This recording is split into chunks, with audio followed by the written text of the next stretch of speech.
Billionaire was dining with his new fiancée on Christmas until his ex arrived smiling with a baby. Welcome to Secrets Narrated. Before we begin, drop a comment telling us which city you're watching from. We love seeing how far our stories travel. When the story ends, don't forget to rate it from 0 to 10 and share what you felt along the way. And if you enjoy emotional stories filled with twists and hidden truths, make sure to follow Secrets Narrated so you don't miss the next one. Now, sit back, relax, and enjoy every detail. Graham Holloway adjusted his cufflinks for the third time that evening, a nervous habit he thought he'd abandoned years ago. The gesture felt ridiculous now. He was 41 years old, worth $30 million, and sitting across from a woman who looked like she'd stepped out of a luxury magazine editorial. Yet here he was, fidgeting like a teenager on prom night. "You're distracted," Penelope Ward observed, her manicured fingers wrapped elegantly around the stem of her wine glass. Her voice carried that particular blend of concern and mild irritation that came naturally to women accustomed to being the center of attention.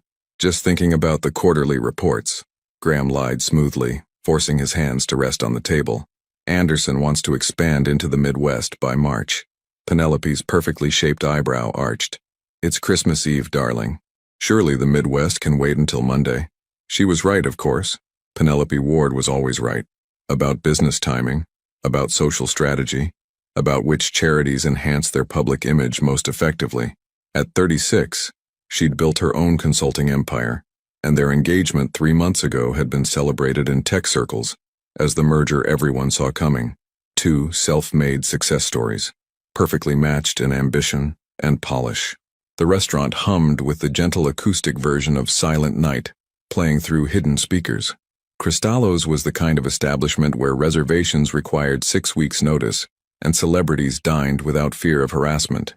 Tonight, with its tasteful garland draped along exposed brick walls and candlelight reflecting off crystal, it embodied everything Graham had worked to achieve: refinement, exclusivity, control. "The engagement ring looks stunning on you," Graham said, redirecting the conversation to safer ground. The 3-carat diamond caught the light as Penelope shifted her hand, creating tiny rainbows across the white tablecloth. "It should," she replied with a slight smile. "You have excellent taste when you listen to suggestions." There it was again, that subtle reminder that even this perfect moment had required guidance, management, someone else's vision. Graham took a long sip of the Chateau Margaux they'd ordered, letting the wine's complexity distract him from the tightness forming in his chest. He shouldn't feel trapped. This was everything he'd wanted, wasn't it? Success, stability, a partner who understood the demands of building an empire, someone who'd never had to struggle, who'd never look at him with that particular mix of exhaustion and disappointment that Graham stopped himself. He hadn't thought about Lydia Monroe in months. Not directly, anyway. She existed in his mind like background noise now, a chapter he'd closed when he signed the divorce papers 2 years ago. "Evan really outdid himself with the decorations this year," Penelope commented, glancing around the restaurant. "Though I still think white lights would have been more sophisticated than those gold ones." Evan Brooks, Graham's oldest friend, the one constant through every phase of his life. They'd grown up 3 houses apart in a suburb where ambition meant getting out, and Evan had chosen a different path: culinary school, apprenticeships in France and Italy, eventually returning to open Cristallo's 5 years ago. The restaurant had become their neutral ground, the place where Graham could almost remember who he'd been before the money. "Evan has a sentimental streak," Graham said. "Gold lights remind him of his grandmother's house at Christmas. How quaint." Penelope's tone wasn't unkind, just factual. She lived in a world where sentiment was scheduled and nostalgia was a marketing tool.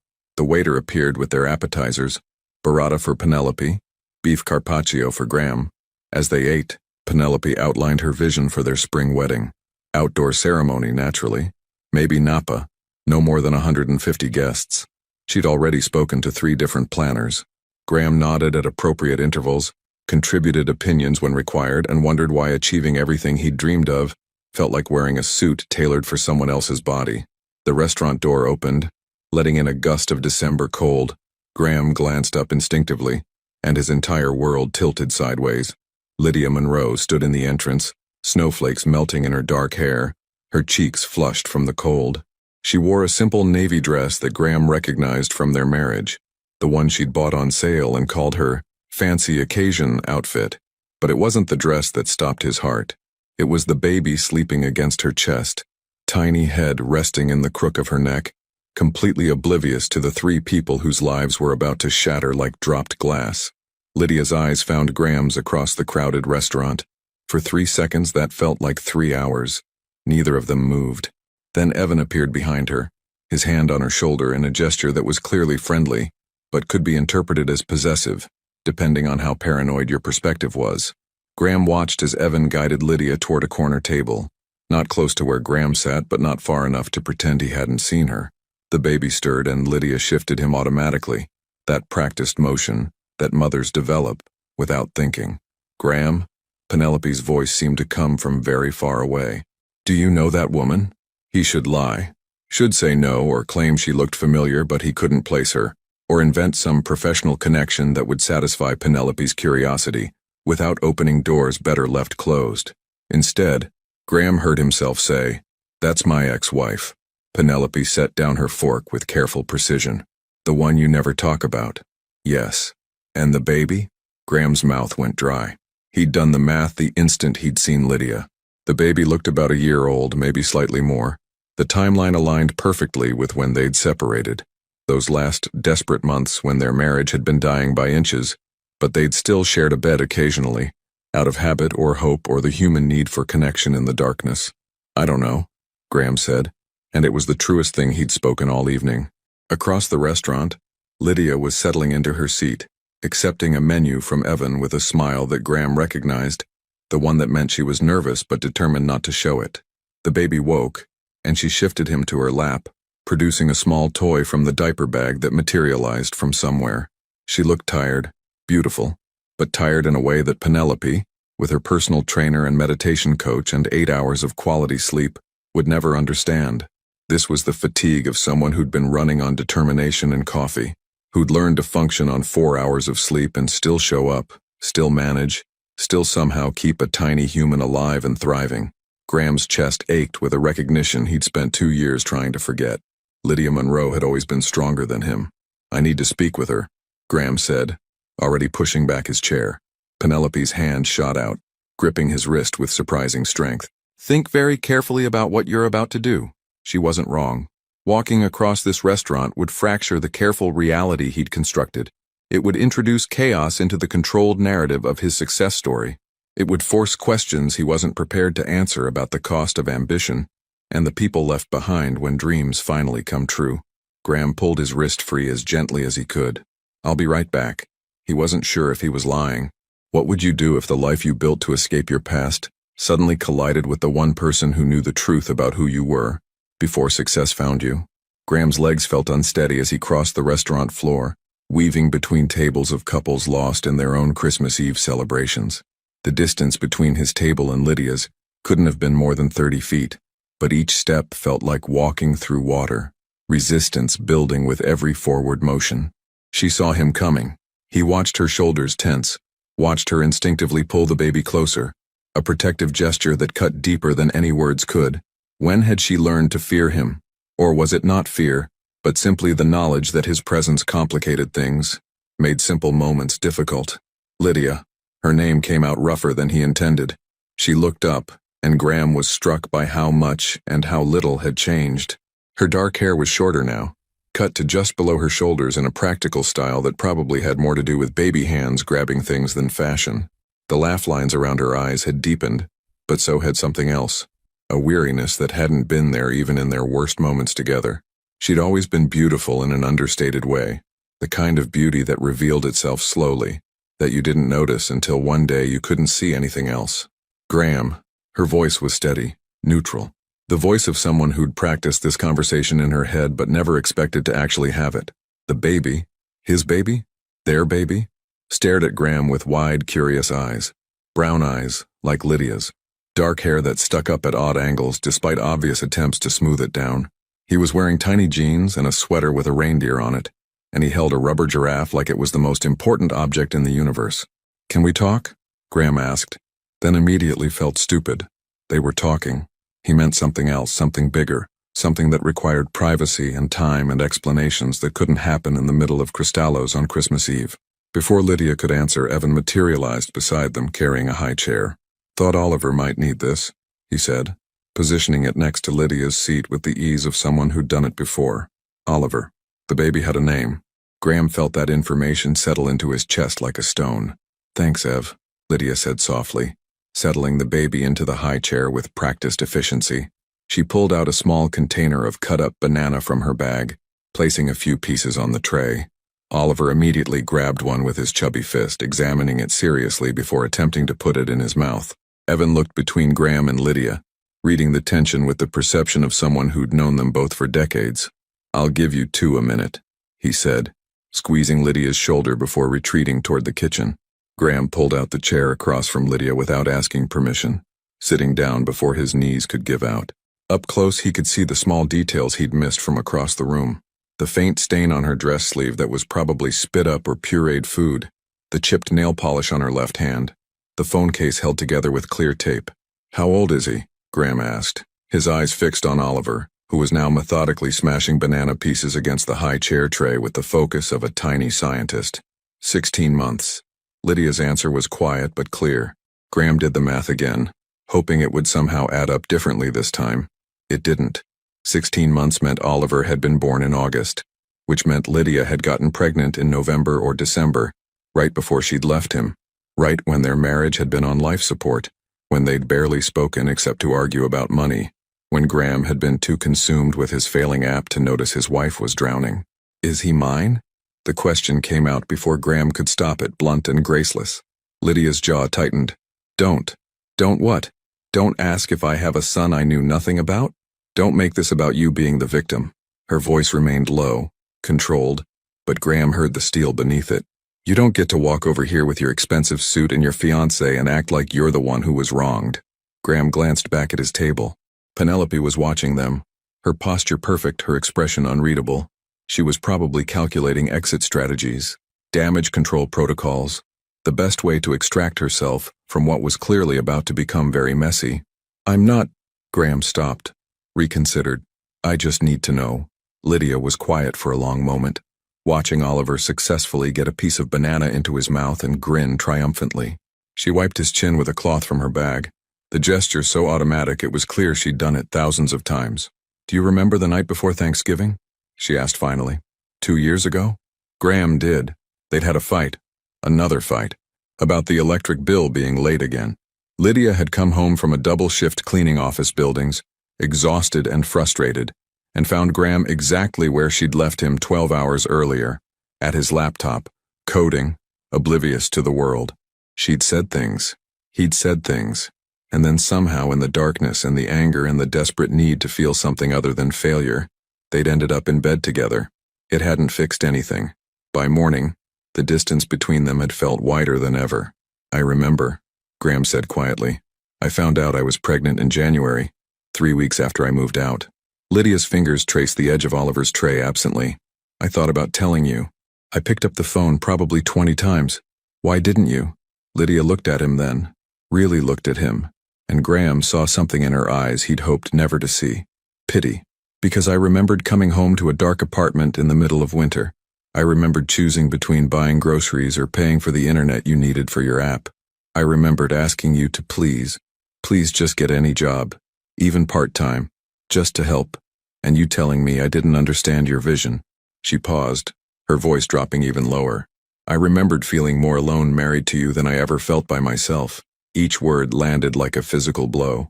Graham wanted to argue, to defend himself, to explain that he'd been building something, that he'd been right to keep pushing, that his vision had been vindicated. But sitting here, looking at the son he hadn't known existed, and the woman who'd raised him alone, all his justifications turned to ash. I would have helped, he said, knowing how weak it sounded even as he said it. With what money, Graham? What time?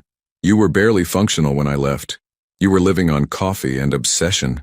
Lydia's voice cracked slightly. I couldn't bring a baby into that. I couldn't do it. Oliver dropped his giraffe and it fell to the floor with a soft thud. Immediately, he began to fuss, reaching down toward it. Graham bent automatically to retrieve it, his hand brushing Lydia's as they both reached for the toy at the same moment. They froze, hands touching, close enough that Graham could smell her shampoo, still the same cheap drugstore brand, coconut scented. She pulled back first, letting him grab the giraffe. He wiped it on his pants and handed it to Oliver, who accepted it with a slobbery grin. "Thank you," Oliver said clearly, the words slightly garbled but unmistakable. Graham's heart stopped. He talks. Of course he talks, he's 16 months old. But Lydia's expression softened slightly. That's his favorite phrase right now. Everything is, "Thank you." The mailman, the grocery clerk, the pigeons in the park. I've missed 16 months. The reality of it crashed over Graham like a wave. I've missed everything. You didn't miss it. Lydia's voice was gentle now, which somehow hurt worse than her anger. You were never there to miss it from. Across the restaurant, someone laughed. A bright, crystalline sound that seemed to come from another universe. Graham became aware of the music again, some instrumental version of "Have Yourself a Merry Little Christmas," and the absurdity of this moment hit him. He was a millionaire now. He could buy Lydia anything she needed. He could set up trust funds, hire nannies, provide everything his son could possibly want. Everything except the one thing that actually mattered. Time. The time he'd already lost. The time he couldn't buy back. "What happens now?" Graham asked. Lydia gathered Oliver's toys back into her bag with practiced efficiency. "Nothing happens. You go back to your fiancé. I finish dinner with Evan. We both go home. Life continues exactly as it was an hour ago. You can't seriously expect—" "I expect nothing from you, Graham. That's the point. I stopped expecting anything 2 years ago." She lifted Oliver from the high chair, settling him on her hip. He immediately buried his face in her neck, tired from the stimulation. "You built your empire. Congratulations. I genuinely mean that. But Oliver and we've built something too. A life, a routine, stability. And I won't let you disrupt that because your conscience suddenly woke up." She stood, gathering her things with one hand while supporting Oliver with the other. Graham noticed the diaper bag was worn at the edges, the strap repaired with duct tape. He noticed her shoes were practical flats with the leather cracking at the toes. He noticed everything he should have noticed 2 years ago, when it might have made a difference. "Lydia, please. Merry Christmas, Graham." She walked away, heading not back to her table but toward the restaurant exit, Evan appearing from nowhere to help her with her coat. Graham watched them leave, watched the door close behind them, watched the last piece of his old life disappear into the snowy night. When he returned to his table, Penelope had already paid the check.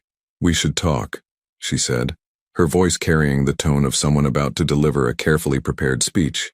But Graham couldn't hear her. All he could hear was a 16-month-old voice saying, "Thank you" for a dropped toy. And all he could see was the life he'd built standing on the other side of an unbridgeable gap from the life he'd abandoned. The successful version of himself, it turned out, was still just as alone. Graham didn't go home that night. Instead, he drove. Aimlessly at first, then with growing purpose, his Tesla navigating streets he hadn't traveled in years. Streets where the houses needed paint, where Christmas lights were the cheap kind from discount stores, strung haphazardly across porches. Streets where he'd once lived. The apartment building looked smaller than he remembered, shabbier. The security gate still hung crooked on its hinges. Apparently some things never changed. Graham parked across the street staring at the third-floor window that used to be his. Someone else's curtains hung there now, someone else's life playing out in the space where his marriage had slowly died. His phone buzzed. The 14th call from Penelope. He let it go to voicemail like the 13 before it. Graham's mind kept replaying the moment Oliver had said, "Thank you." 2 simple words, spoken with such earnest sweetness, and they'd shattered something fundamental inside him. His son, because there was no doubt now, not really. His son was a complete person with words and preferences and a favorite stuffed giraffe, and Graham knew absolutely nothing about him. The driver's seat of a $60,000 car suddenly felt like the loneliest place on earth. His phone buzzed again. This time it was Evan. Graham answered. "I'm not good company right now. Good thing I'm not calling for company." Evan's voice carried its usual steady calm. "I'm calling because you're probably doing something stupid, and someone needs to tell you to go home."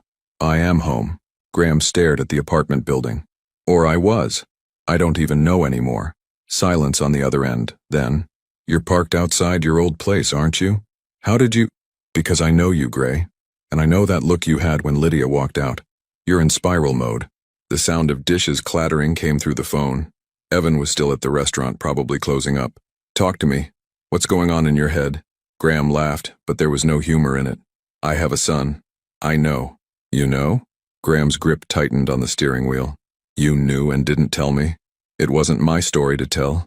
Evan's voice remained frustratingly reasonable. Lydia came to me about 6 months ago. She needed a job with flexible hours, something that wouldn't judge her for bringing Oliver when childcare fell through. I gave her shifts in the kitchen, prep work, inventory, nothing public-facing because she didn't want to risk running into anyone from her old life. Anyone meaning me. Anyone meaning you. Graham closed his eyes. She's been working for you for 6 months, coming in multiple times a week. And you never thought to mention it? What would I have said, Graham? Hey, remember your ex-wife who you never talk about? She's here, by the way, with the baby she had right after you split up. Want to swing by and make things awkward? Evan sighed. She asked me not to say anything. She needed the job and she needed her privacy. What was I supposed to do? Tell me I have a son. She didn't confirm that. Not to me. Not to anyone. A pause. But yeah, I did the math. And I kept my mouth shut because Lydia had enough to deal with without me creating more problems. Graham wanted to be angry, but the fight drained out of him as quickly as it had risen. Evan was right. He was always right, which was infuriating. Penelope ended it, Graham said quietly. I figured she would. You don't sound surprised. I'm not. Penelope Ward is a lot of things, but a fool isn't one of them. She saw the way you looked at Lydia, the sound of a door closing. Evan had probably moved to his office. She saw what I've been seeing for 2 years. And what's that? That you never got over her. That every woman you've dated since has been an attempt to prove something to yourself. That you built an empire trying to become worthy of someone who stopped caring whether you were worthy or not. The words hit like a sledgehammer. Graham wanted to deny them, but sitting here in the dark, staring at the ghost of his former life, he couldn't. I did everything right, Graham said, his voice barely above a whisper. After she left, I fixed the app. I got investors. I built exactly what I promised I would build. Yeah, you did. So why does it feel like I lost? Because success isn't the same thing as redemption, Gray. You can't earn back what you didn't value when you had it. Graham's throat tightened. I valued her. I loved her. Did you? Evan's question was gentle but uncompromising. Or did you love the idea of her waiting for you? Of her believing in you when nobody else did? Because those aren't the same thing as actually loving someone. Actually loving someone means seeing their exhaustion and choosing to lighten the load instead of adding to it. It means noticing when they're drowning and throwing them a rope instead of asking them to hold your dreams while they sink. Graham had no answer to that. Go home, Evan said finally. Get some sleep. And tomorrow, figure out what you actually want. Not what you think you should want or what looks good or what proves you were right all along. What you actually want. The call ended. Graham sat in the silence, watching his breath fog the windshield. What did he want? For 2 years he'd wanted vindication. He'd wanted Lydia to see what she'd missed, to regret leaving, to realize she'd given up too soon. Every business success had been a point scored in an argument only he was having. Every headline, every investor meeting, every milestone had been fuel for the story he told himself, that he'd been right and she'd been wrong. But sitting in his car outside their old apartment, thinking about a little boy with banana on his chin who said, "Thank you" to everyone, Graham realized something that made his chest ache. Lydia had won, not in the way he'd been keeping score. She wasn't rich or successful by conventional metrics, but she'd built something real, something that mattered. She'd created a human being who smiled at strangers and trusted the world to be kind. She'd survived his abandonment, because that's what it had been, really, abandonment in the name of ambition, and come out the other side intact. While he'd been building an empire to prove his worth, she'd been building a life. And her life, for all its modest circumstances, was full in a way his would never be. Graham pulled out his phone and opened his contacts. Lydia's number was still there, though he'd never called it after the divorce. His thumb hovered over her name. What would he even say? Sorry, didn't cover it. Congratulations felt grotesque. I want to be involved sounded presumptuous after 16 months of absence. Before he could overthink it further, his phone rang. Unknown number. Hello? Mr. Holloway? This is Melissa from Children's Hospital. I'm calling about Oliver Monroe. Graham's blood turned to ice. What happened? He's stable now, but he was brought in about an hour ago. High fever, possible infection. His mother listed you as an emergency contact. I'll be right there. Graham was moving before the call ended. The car already in gear. GPS calculating the fastest route. His mind raced. When had Lydia listed him as an emergency contact? Why would she do that if she wanted nothing to do with him? Had she always planned to tell him eventually, or was this recent, maybe even tonight after seeing him? None of it mattered. What mattered was that his son, and Graham claimed that relationship fully now, whatever Lydia's wishes, was in a hospital, and Graham was going to be there. The city lights blurred past as he drove. Somewhere in a downtown high-rise, Penelope was probably packing his things or calling her lawyer or both. Somewhere in his company's headquarters, servers hummed with the code that had made him millions. Somewhere, the life he'd carefully constructed was unraveling, and Graham found he didn't care, because somewhere ahead in a hospital room, there was a little boy who needed, what? Not his father exactly. Oliver had gone 16 months without one. But maybe Oliver needed someone who could learn, someone who could show up, someone who could stop collecting wins and start counting what actually mattered. Graham pressed harder on the accelerator. Behind him, his old apartment building disappeared in the rearview mirror. Ahead, through the windshield splattered with melting snow, the hospital's lit windows beckoned like a second chance he probably didn't deserve. But he was going anyway. Because sometimes winning means admitting you lost everything that mattered. And sometimes the only way forward is to stop running from who you used to be and start facing what you've become. The Tesla's engine hummed, expensive and silent, carrying Graham toward a reckoning he should have had 2 years ago. This time he wouldn't arrive empty-handed with promises and potential. This time he'd arrive simply as a man who'd finally figured out that some things can't be coded or optimized or pitched to investors. Some things just require showing up day after day, whether you've earned the right to or not. Graham parked in the emergency bay, leaving his car for the valet without a second thought. The automatic doors slid open and he ran. The pediatric emergency ward smelled like antiseptic and fear.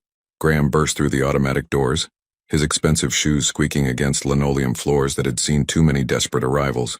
A tired-looking nurse glanced up from her station, her expression shifting from annoyance to professional concern when she saw his face. "Oliver Monroe," Graham gasped, realizing he was out of breath despite only running from the parking structure. "I got a call." He was brought in. "Room 217. Take the elevator to the second floor. Turn left." The nurse was already looking back at her computer. Another emergency among dozens. "Are you family?" Graham's mouth opened, then closed. Was he? Biologically, yes. Legally, he had no idea.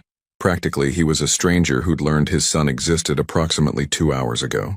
"I'm his father." The nurse waved him through without looking up. Apparently, in a hospital at midnight on Christmas, verification could wait. The elevator took an eternity. Graham watched the numbers climb, 1, 2, and felt his heart trying to escape his chest. What would he find? What condition was Oliver in? Was Lydia alone? Had she called anyone else? Or was Graham truly the emergency contact? The doors opened. Graham turned left and immediately spotted Lydia. She sat in a plastic chair outside room 217, still wearing the navy dress from the restaurant, her coat bunched up beside her like a makeshift pillow she hadn't used. Her face was in her hands, shoulders curved inward in the posture of someone trying to hold themselves together through sheer force of will. "Lydia." She looked up, and Graham saw that she'd been crying. Not the elegant, single-tear crying of movies, but the raw, exhausted crying of a mother who'd been pushed past her limits. Her eyes were swollen, mascara smudged, nose red. She looked utterly wrecked and somehow more real than anyone Graham had seen in years. "What are you doing here?" Her voice was hoarse. "The hospital called me. They said I was listed as an emergency contact." Lydia's face crumpled slightly. "I forgot. I put you down when he was born. The form asked for the father's information and I thought—" She broke off, shaking her head. "I meant to change it, I just never got around to it." Graham sat down beside her, maintaining a careful distance. "What happened?" "He's been fussy all day. I thought it was just teeth. He's getting his molars. But at dinner at Evans he felt warm. By the time we got home his fever was 103. Lydia's hands twisted together in her lap. "I gave him medicine, tried to cool him down with a bath, but it just kept rising. 104, then 104.5. I called the pediatric hotline and they said to bring him in immediately." "Is he—" Graham couldn't finish the question. "They think it's an ear infection that spread. They've given him antibiotics through an IV and they're monitoring him." Lydia wiped her eyes with the back of her hand, a gesture so tired it made Graham's chest ache. "They say he'll be fine. That kid's bounced back from this stuff. But God, Graham." Seeing him on that table so small with the IV in his little hand, her voice broke completely. Without thinking, Graham reached for her hand. She didn't pull away, which felt like both a gift and a surrender. "He kept asking for his giraffe," Lydia continued, tears streaming freely now. "I forgot it at the restaurant. In the panic, I just forgot it. And he kept saying, Raf, Raf, and I couldn't give him the one thing he wanted. Kids are resilient, Graham said, the words feeling hollow even as he spoke them. What did he know about kids? About Oliver specifically? Nothing. Less than nothing. He's all I have. Lydia's whisper was so quiet Graham almost missed it. My mom passed 2 years ago right before I left you. I never told you that. I couldn't. Everything was already falling apart and I couldn't add one more thing to the pile. My dad hasn't spoken to me since I married someone he considered unmotivated. I have no siblings, no family. It's just me and Oliver. If something happened to him, nothing's going to happen to him. Graham squeezed her hand, surprised by the fierceness in his own voice. He's going to be fine. A doctor emerged from room 217, a young woman with kind eyes and exhaustion written in every line of her body. Ms. Monroe, you can see him now. He's sleeping, but his fever's down to 101. The antibiotics are working. Lydia stood so quickly she swayed. Graham caught her elbow, steadying her. Together they walked into the room. Oliver looked impossibly tiny in the hospital bed. They'd changed him into a gown covered with cartoon dinosaurs, and an IV line ran from his left hand to a bag of clear fluid hanging beside the bed. Monitors beeped softly, tracking vitals that Graham didn't know how to interpret. But Oliver's chest rose and fell steadily, and his face, though flushed with fever, looked peaceful in sleep. Lydia moved to the bedside immediately, her hand hovering over Oliver's forehead as if afraid to wake him. His color's better, she said, more to herself than to Graham or the doctor. We'll keep him overnight for observation, the doctor explained. But barring any complications, he should be able to go home tomorrow afternoon. Children's immune systems are remarkable. What seems catastrophic to parents is usually routine for us. Thank you, Lydia whispered. Thank you so much. The doctor left, and silence filled the room except for the steady beep of monitors and Oliver's soft breathing. Graham stood near the door, uncertain whether his presence was welcome or merely tolerated in crisis. You can come closer, Lydia said without looking at him. He won't break. Graham approached slowly, as if Oliver might sense an intruder and sound an alarm.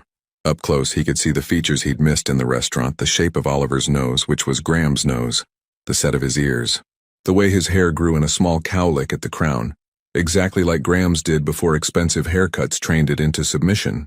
He has your chin, Lydia said softly. I noticed it around 6 months. Every time I look at him, I see little pieces of you. I'm sorry.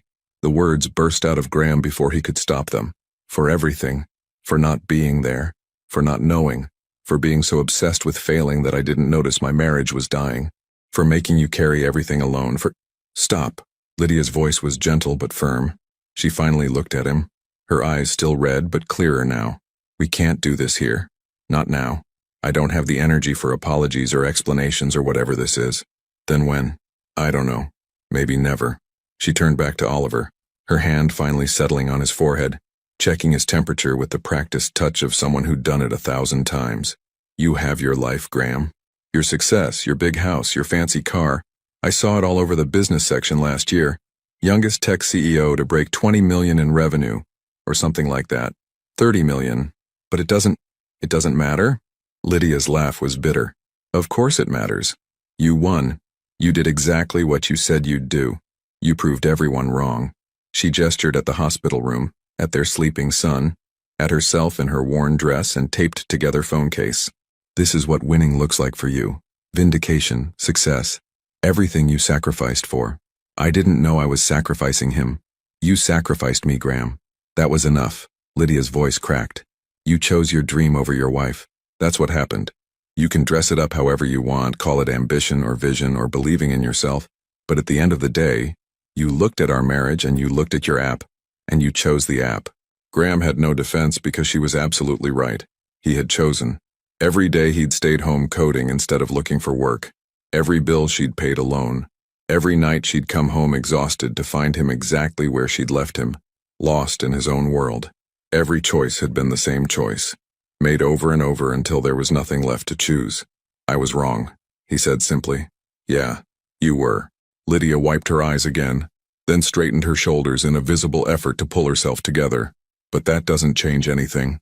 Oliver and I have a life, a small life, maybe not impressive by your standards, but it's stable. He has routines.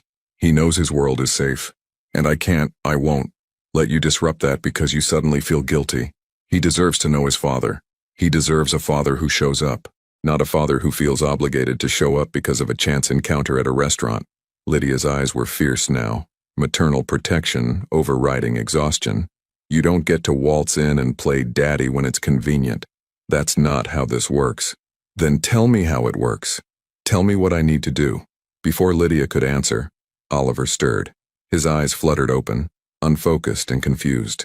He looked at his mother first, immediately reaching for her with his free hand, the one without the IV. "Mama," he whimpered, his voice hoarse and small. "I'm here, baby. Mama's right here." Lydia leaned down, letting Oliver grab her hair, her shirt, anything he could reach. "You're okay. You're safe." Oliver's gaze drifted past Lydia and landed on Graham. For a long moment, father and son just stared at each other. Graham watched emotions play across Oliver's face.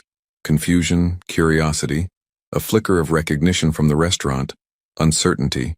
Then Oliver did something that broke Graham's heart and remade it in the same instant. He smiled.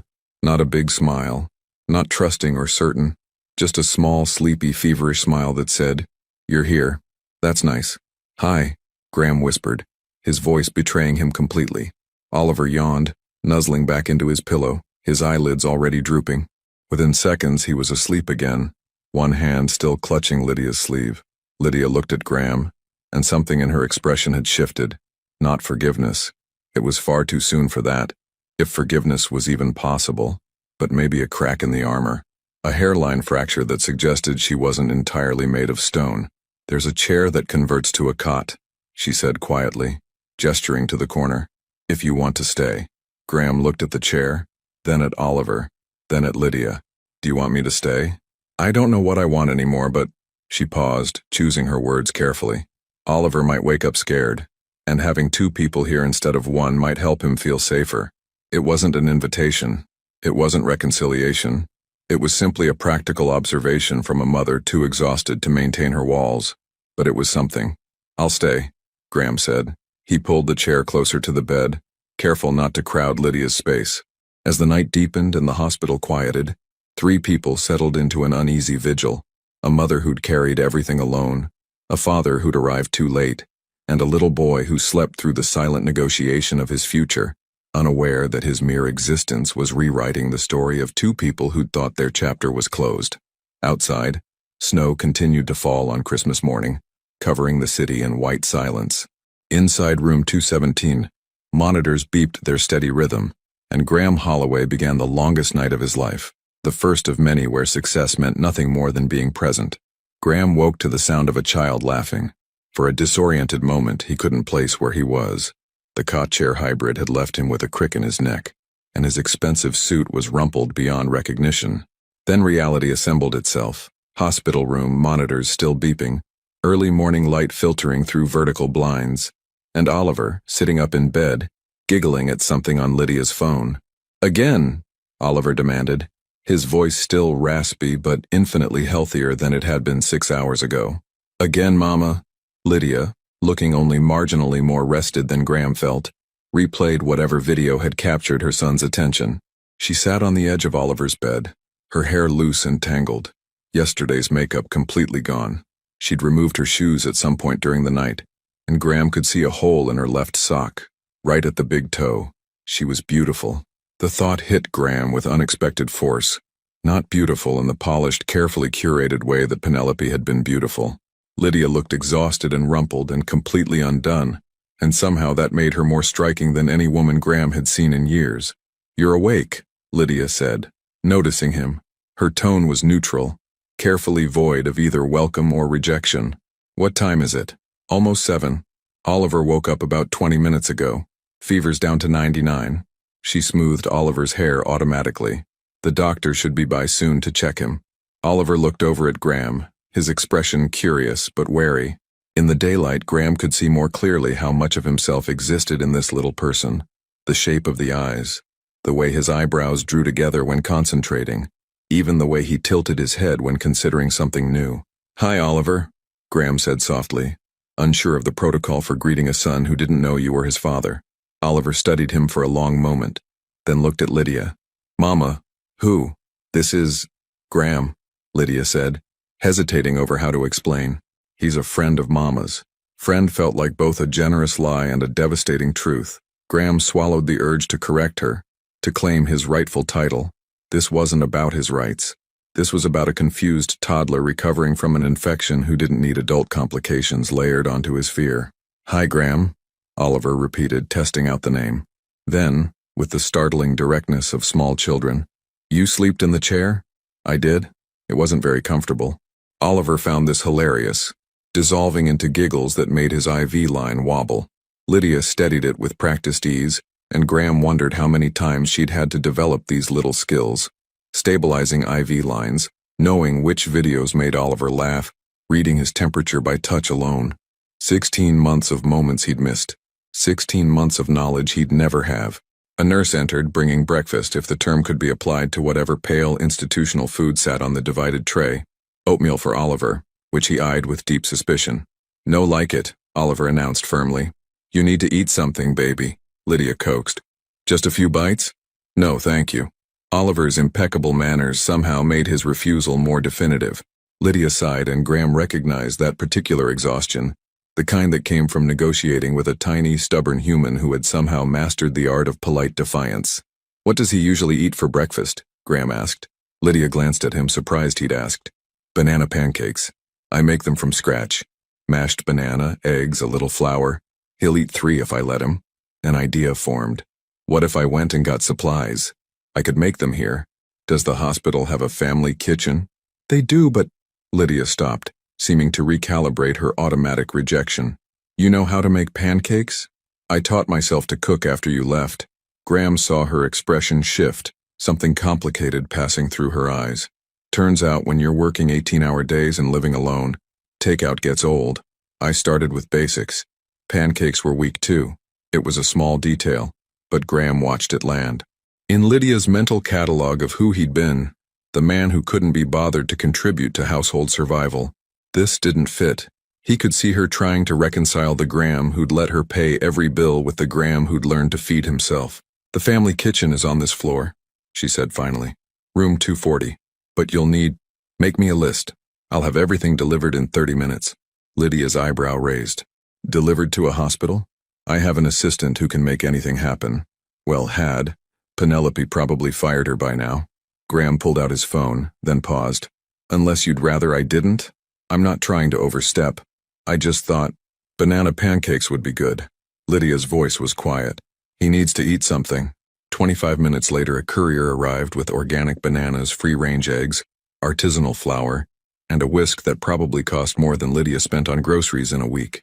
Graham gathered the supplies and headed to the family kitchen, acutely aware that this was a test he couldn't afford to fail. The kitchen was empty except for a tired-looking father microwaving something that smelled like regret. Graham found a mixing bowl, assessed the ancient electric griddle, and got to work. He'd made these pancakes dozens of times in his sterile downtown condo, usually at midnight after another grueling day of meetings and decisions. Cooking had become meditation, the one time his brain could stop optimizing and just focus on the simple alchemy of ingredients becoming food. But he'd never made them for anyone else. Never had a reason to. The batter came together easily. Banana mashed smooth, eggs whisked until frothy, just enough flour to bind. Graham heated the griddle and poured small circles, watching bubbles form on the surface before flipping, the kitchen filled with the sweet smell of caramelizing banana. When he returned to room 217 with a plate of golden pancakes cut into toddler-sized pieces, Oliver's face lit up like Christmas morning. "Nana cakes!" Oliver bounced in bed, then winced as the movement jostled his IV. "Gentle, baby," Lydia cautioned, but she was smiling, really smiling for the first time since Graham had arrived. Graham placed the plate on Oliver's rolling table, and the boy dove in with both hands, shoving a piece into his mouth with the enthusiasm of someone who'd been betrayed by hospital oatmeal one too many times. "Good?" Graham asked. Oliver nodded vigorously, already reaching for another piece. "Good, good, good." Lydia took a piece, more out of necessity than desire. Graham suspected she hadn't eaten since the restaurant. She bit into it, chewed thoughtfully, and something in her expression softened. "These are perfect," she said quietly. "Better than mine, actually. You got the ratio right. I always add too much flour." It was such a small compliment, but Graham felt it like a physical warmth in his chest. I had a lot of time to practice getting it right. Their eyes met over Oliver's head, and something unspoken passed between them. An acknowledgement, maybe, that people changed. That the man who'd once been too absorbed to notice his wife drowning had somehow learned to make her son's favorite breakfast. It didn't erase anything, but it was a data point, evidence that transformation, however late, was possible. Oliver finished 3 pancakes, then yawned hugely, his eyes already drooping despite having been awake less than an hour. The antibiotics and fever had taken their toll. Lydia cleared the plate and helped him settle back into the pillows, tucking the thin hospital blanket around him. "Raf?" Oliver murmured sleepily. "Want Raf?" Lydia's face fell. "I know, baby. Mama will get him as soon as we go home." But Graham was already moving, pulling out his phone. "What's Evan's number?" "What?" "Why, the giraffe is still at the restaurant, right?" Graham was already typing. "Evan opens for lunch prep at 10. I'll have him overnight it." "Graham, that's insane. You can't overnight a stuffed animal." "Watch me." He hit send, then looked up. "Oliver wants his giraffe. He should have his giraffe." Lydia stared at him like he'd spoken a foreign language. "You're going to pay for expedited shipping on a $5 toy?" "It's not about the toy, it's about—" Graham gestured helplessly at Oliver, already asleep but still frowning slightly in his dreams. "He asked for it. He should have it." Something cracked in Lydia's expression. Not forgiveness. Not yet. But maybe the beginning of something adjacent to it. The recognition that Graham was trying, even if he was trying in the most absurdly wealthy way possible. "Thank you," she said finally. They sat in silence as morning light strengthened in the room. Graham watched Oliver sleep, cataloging details he'd never had the chance to learn before. The way Oliver's left hand curled into a fist when he dreamed. The tiny freckle on his right earlobe. The rhythm of his breathing still slightly congested but steady and strong. "I want to be part of his life," Graham spoke quietly, not wanting to wake Oliver but needing to say it. "I know I have no right to ask. I know I've been absent, but I want to try. I want to learn how to be his father." Lydia was quiet for so long Graham thought she might not answer. When she finally spoke, her voice was carefully controlled.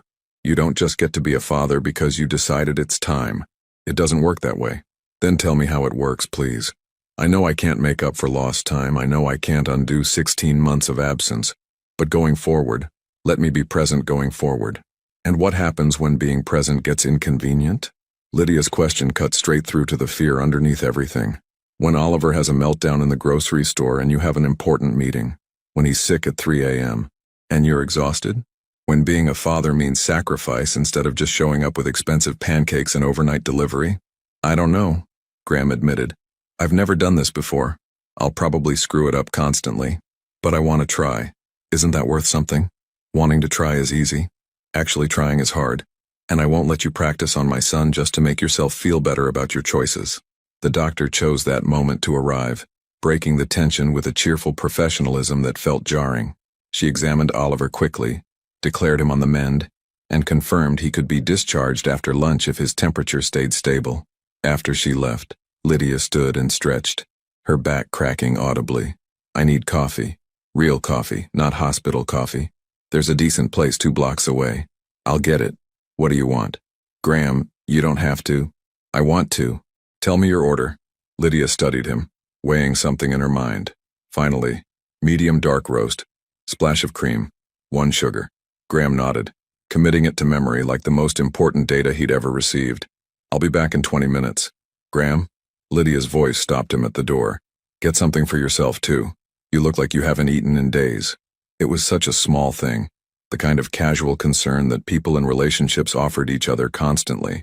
But from Lydia, after everything, it felt monumental. "I will," Graham promised. As he walked through the hospital corridors toward the exit, Graham's phone buzzed. Multiple messages from his COO, his board members, his investors, all wondering where he was, why he'd missed the Christmas morning conference call with potential European partners. Graham silenced his phone without reading past the first few words. For 2 years, he'd built an empire on the principle that nothing mattered more than the work. That sacrifice was the price of success, that people who didn't understand the vision simply weren't committed enough. But standing in a hospital elevator, descending toward a coffee shop where he'd learned the precise way his ex-wife liked her morning caffeine, Graham realized something that should have been obvious all along. He'd had the equation backwards. Success wasn't worth sacrificing people for. People were what made success mean anything at all. The elevator doors opened and Graham stepped out into the December morning, the city waking up around him. Somewhere, his company was running without him. Somewhere, deals were being made and opportunities potentially lost. And for the first time in his adult life, Graham discovered he was okay with that. Because upstairs in room 217, there was a little boy who needed his giraffe, and a woman who took her coffee with exactly 1 sugar, and a chance, however slim, to stop being the man who'd chosen wrong and start being the man who finally understood what mattered. Graham pulled his coat tighter against the cold and headed toward the coffee shop, a man on a mission that had nothing to do with profit margins and everything to do with showing up, 1 cup of coffee at a time. Graham returned to find Lydia's hospital room door closed and voices filtering through. One Lydia's, low and tense, and another he didn't recognize. Male, authoritative, with the clipped precision of someone accustomed to being obeyed.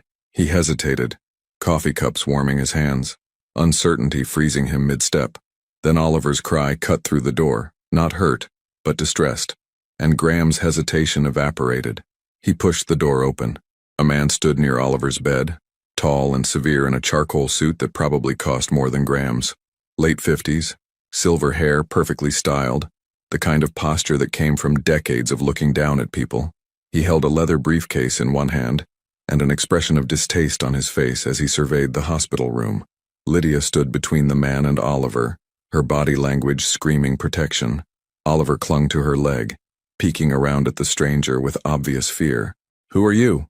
Graham asked, his voice harder than he'd intended. The man's gaze swept over Graham with the dismissive assessment of someone cataloging and discarding in the same glance. "I could ask you the same question. Graham, this is Richard Monroe." Lydia's voice was tight. "My father." The coffee cup suddenly felt heavy in Graham's hands.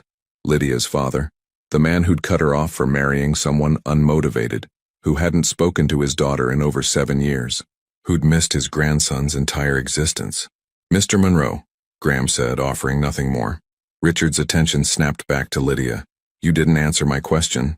Why wasn't I informed about my grandson's hospitalization?" "Because you're not in our lives." Lydia's response was calm but edged with steel. "You made that choice 7 years ago. That was before I knew about the child." Richard's gaze dropped to Oliver, who pressed harder against Lydia's legs. "A child who, from what I understand, is being raised in completely inadequate circumstances." Graham watched Lydia's hands curl into fists. He set the coffee down on the window ledge and moved closer, not quite inserting himself between them, but making his presence impossible to ignore. "How did you even know we were here?" Lydia asked. "I have resources." Richard's tone suggested this should be obvious. "When I learned you'd had a child, my grandchild, I made it my business to be informed about his welfare. Imagine my concern when I discovered he'd been admitted to the hospital on Christmas Eve. He had an ear infection. Kids get sick, it happens." But Graham could hear the defensiveness creeping into Lydia's voice, the old programming that said her father's judgment mattered. Kids with proper health care don't end up in emergency rooms with dangerous fevers. Richard pulled a folder from his briefcase with the smooth efficiency of a prosecutor presenting evidence. "I've done my research, Lydia. You're working 2 jobs, waitressing and kitchen prep at that friend's restaurant. You live in a 1-bedroom apartment in a questionable neighborhood. No car, relying on public transportation. No health insurance beyond the state minimum." Each fact landed like an accusation. Graham watched Lydia's shoulders curl inward, watched her shrink in a way she hadn't even when confronting him about his past failures. "I'm providing for my son," Lydia said quietly. "Barely." Richard's word hung in the air like poison. "You're 1 crisis away from catastrophe, 1 missed shift from eviction, 1 serious illness from medical debt you'll never escape. Is that really the life you want for Oliver?" "It's the life I can give him, and it's filled with love and—" "Love doesn't pay hospital bills, Lydia. Love doesn't provide stability or opportunity or the advantages every child deserves." Richard's expression softened calculatedly, the way a predator might gentle its approach before striking. "I'm here to offer a solution." Graham felt the shift in the room immediately. This wasn't a concerned grandfather checking on a sick grandchild. This was something else entirely. "I don't want your money," Lydia said, but her voice wavered slightly. "I'm not offering money." Richard pulled papers from the folder. "I'm offering Oliver a future, a trust fund, private schools, health care that won't leave you drowning in debt, Summer camps, music lessons, eventually college, the kind of education that opens doors instead of closing them. In exchange for what? The question came from Graham, not Lydia. He recognized this negotiation tactic. The generous offer that came with hooks you didn't see until you'd already bitten. Richard's cold gaze assessed Graham with new interest. You must be the ex-husband, the one who spent years playing with code in your living room while my daughter worked herself into exhaustion. The accuracy stung more than Graham expected. That's not relevant right now, isn't it? From what I understand, you've recently achieved some success. 30 million in revenue, wasn't it? Richard's smile was sharp. Impressive, though it does make one wonder why you weren't supporting your son this entire time. He didn't know, Lydia said quickly. I never told him. How convenient. Richard turned back to his daughter. So you've been raising Oliver alone, struggling with every expense, while your ex-husband built a fortune, and now he shows up here playing concerned father. Tell me, does he know about the eviction notice you received last week? The color drained from Lydia's face. Graham's stomach dropped. What eviction notice? Graham asked. It's handled, Lydia said, but she wouldn't meet his eyes. I'm working it out with the landlord. Working it out means you're 2 months behind on rent, Richard corrected. And your landlord is remarkably unsympathetic to sob stories about single mothers and sick children. You have until January 15th to pay $3,000 or you're out. Graham's mind raced. $3,000. Less than he'd spent on his watch, less than his car payment, an amount that meant nothing to him and everything to Lydia. I can... Graham started. No. Lydia's voice cut through his offer. I don't need your money, Graham. Not yours, and not his. Pride is expensive, Lydia. Richard's tone turned harder. And Oliver is the one who'll pay the price for yours. No home, no stability. Being dragged from shelter to shelter because his mother was too stubborn to accept help. That won't happen. But Lydia's voice lacked conviction. Won't it? Richard placed the papers on Oliver's rolling table. I'm offering a trust fund. $2 million invested and managed professionally, available for Oliver's education and welfare. Healthcare that won't bankrupt you when he gets sick. A safety net so you never have to choose between rent and food again. It was everything. Graham watched Lydia stare at those papers like they were both salvation and damnation. What's the catch? She whispered. Richard's pause was calculated. Perfect. Custody. The word detonated in the small room. Partial custody, Richard clarified smoothly. Nothing dramatic. Oliver would live with me during the school year. Proper schools, proper health care, proper opportunities. You'd have summers and holidays. He'd never forget you're his mother, but he'd have the advantages you can't provide. You want to take my son? Lydia's voice was barely audible. I want to give my grandson the life he deserves. The life you're incapable of providing on your own. Richard's expression remained neutral, as if he were discussing a business transaction rather than tearing a child from his mother. You're drowning, Lydia. You have been since he was born. This isn't about punishment. It's about reality. You're 25 years old with no college degree, no skills beyond manual labor, no family support, and no prospects. How long before you collapse under the weight of it all? I would never. Your mother collapsed. Richard's words were surgical. Your mother worked herself into an early grave trying to prove she didn't need help. And where did that leave you? Alone. Is that what you want for Oliver? To watch his mother destroy herself out of misplaced pride? Graham saw tears forming in Lydia's eyes and felt rage building in his chest. Get out. Richard turned his attention to Graham with cool interest. Excuse me? You heard me. Get out of this room before I have security remove you. And who are you to make demands? You're not Oliver's legal guardian. You have no rights here. Neither do you. Graham moved fully between Richard and Lydia now. You're a man who abandoned his daughter and is now trying to manipulate her into giving up her son. That's not concern, that's control. I'm offering practical solutions to real problems. Richard's composure never cracked. Problems you created by abandoning your family to chase delusions of grandeur. Problems that have left my grandson vulnerable and my daughter desperate. So before you play the hero, perhaps consider your own culpability in this situation. He wasn't wrong, and they both knew it. But Graham was done letting guilt paralyze him into inaction. Lydia doesn't need your help, Graham said. She has mine. Your help? Richard laughed, the sound devoid of humor. You mean your guilt money? How long before your novelty of playing father wears off? A week? A month? How long before you're too busy with board meetings and investor calls to remember you have a son? The accusation hit its mark because Graham had wondered the same thing. Himself. Could he really sustain this? Could he fundamentally change who he'd been for 41 years? He didn't know, but he knew one thing with absolute certainty. He wasn't going to let this man take Oliver from Lydia. The eviction is handled, Graham said. I'll pay it today, and any other debts she has, healthcare, childcare, whatever she needs, it's covered.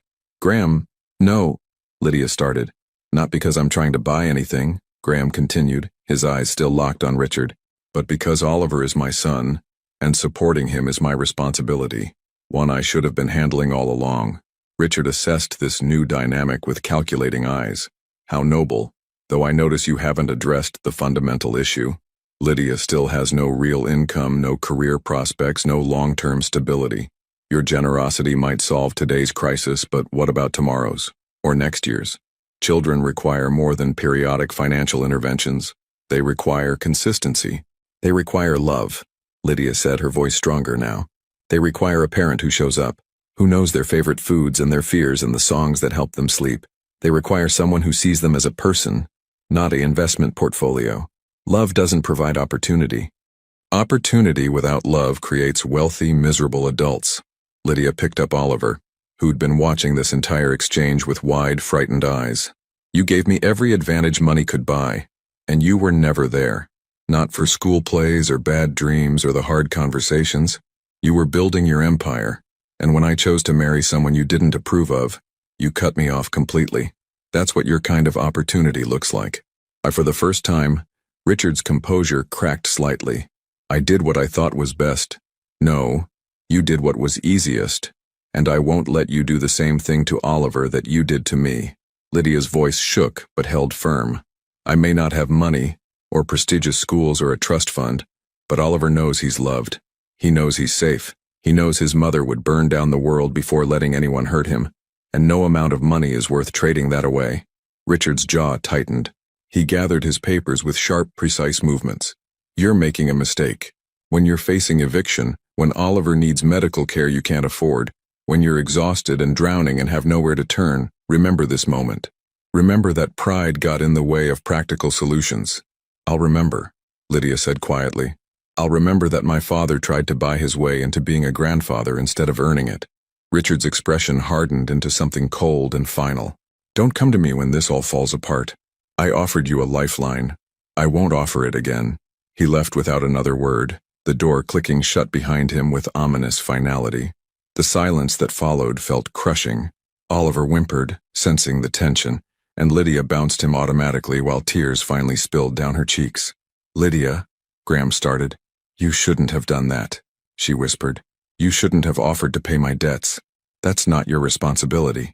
Oliver is my son, of course it's my responsibility. But that's not why you're doing it, is it? Lydia looked at him with eyes that saw too much. You're not trying to support Oliver. You're trying to save me. And I don't need saving, Graham. I need... Her voice broke. I don't even know what I need anymore. Graham watched her stand there, holding their son, tears streaming down her face, the weight of impossible choices pressing down on her shoulders. He wanted to fix it, to write a check and make all her problems disappear, to prove he was different now, better, capable of being what she needed.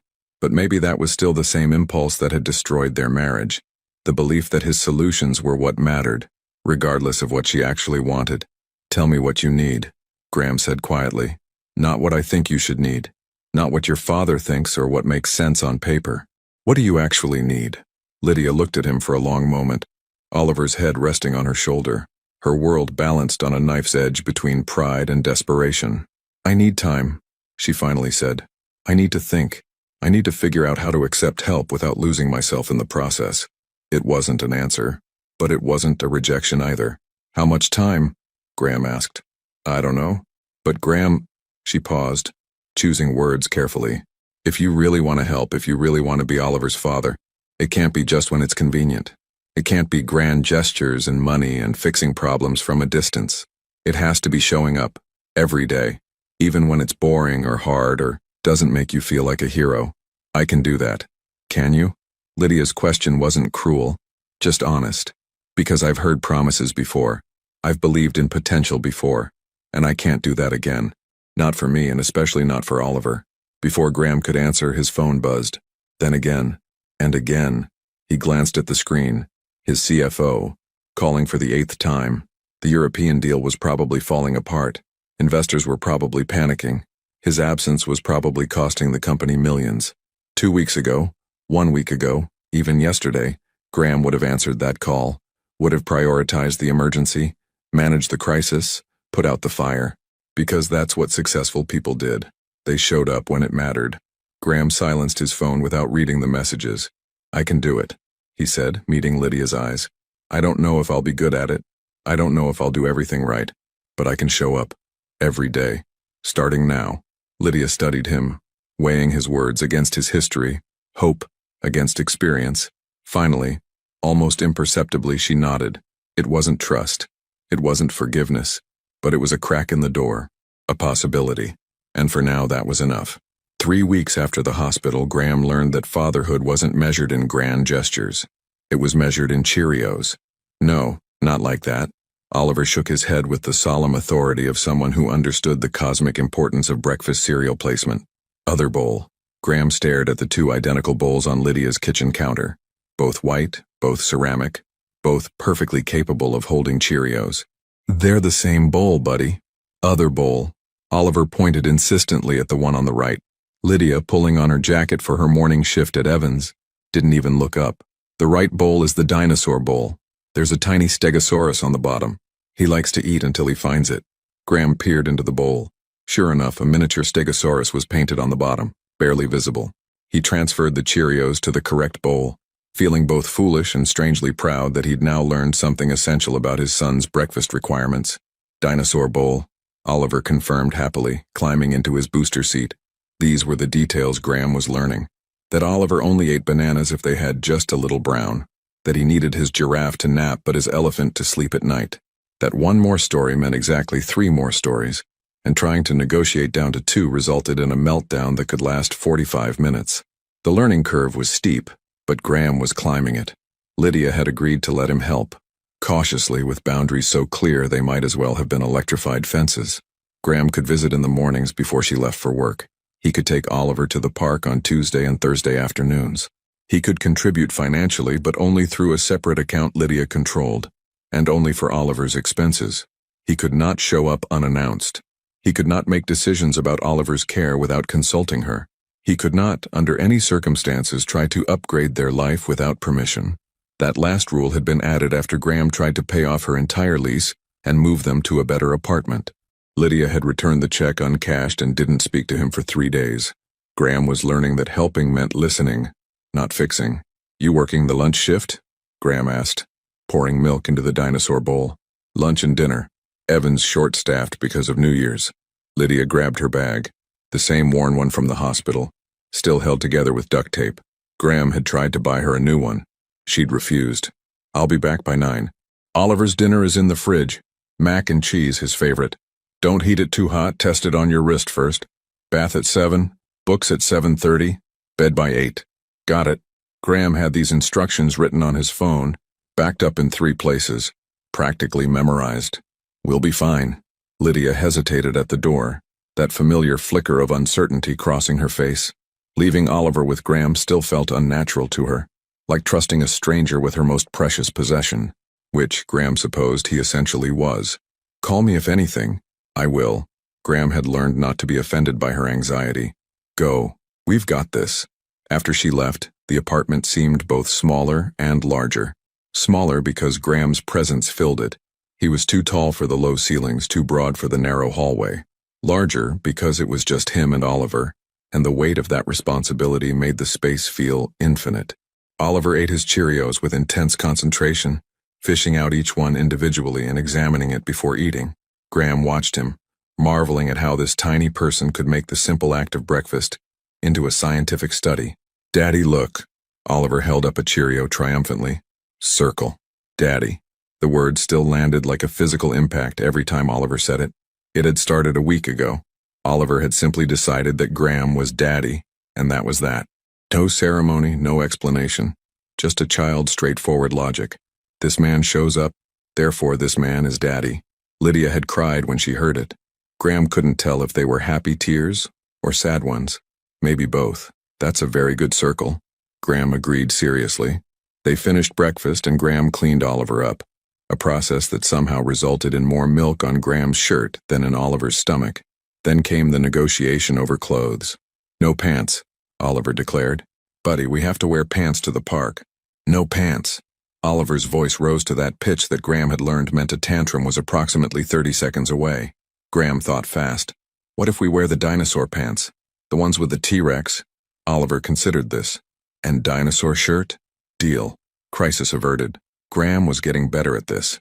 The art of negotiation with a tiny, unreasonable dictator who ruled through cuteness and strategic crying. At the park, Graham pushed Oliver on the swings while trying to answer emails one-handed on his phone. His company was hemorrhaging. The European deal had fallen through. 2 major investors were getting nervous about his unreliability. His CFO had used the word concerned 14 times in their last conversation. Graham knew he should care more, should feel the panic that would have consumed him 6 months ago. But watching Oliver's face light up every time the swing went high, hearing his delighted shriek of "Higher, Daddy," it was hard to muster appropriate anxiety about profit margins.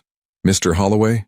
Graham looked up to find a woman approaching, probably late 30s, expensive athleisure wear, the kind of pulled-together appearance that screamed, "Hired help to manage my life." She held a tablet and wore an expression of barely concealed irritation. "I'm Jennifer Park, from Slate & Morrison."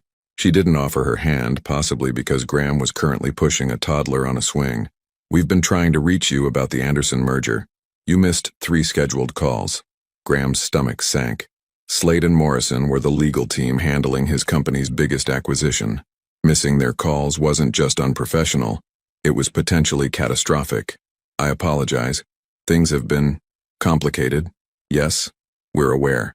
Jennifer's tone suggested she was not sympathetic to complications. "Mr. Holloway, I'm going to be direct. Anderson Industries is threatening to walk. They're concerned about your commitment level. Your COO can only cover for your absence so long before people start wondering if you're actually running this company." "Higher!" Oliver demanded, oblivious to the fact that his father's career was potentially imploding. Graham pushed the swing higher, then turned back to Jennifer. "Tell Anderson I'll be at the meeting Monday morning, 9 a.m. sharp. That meeting is tomorrow, Friday at 9 a.m. Graham's mind raced. Tomorrow Lydia had a double shift. He'd promised to watch Oliver all day. It was the first time she'd trusted him with a full day, and he wouldn't, break that promise. "I can't make tomorrow," Graham said. Jennifer's eyebrow raised. "Mr. Holloway, if you're not at that meeting, there's no deal. Anderson made that very clear. They want to see commitment from leadership, and right now you're demonstrating the opposite. Then they'll have to wait until Monday." "They won't wait." Jennifer's voice sharpened. "Do you understand what you're risking? This acquisition would position your company for exponential growth. We're talking hundreds of millions in potential revenue. Your investors specifically bought in because of your reputation for being ruthlessly focused. What am I supposed to tell them when you skip crucial meetings to push a child on a swing?" Oliver, perhaps sensing tension, started to whimper. "Daddy, I want down."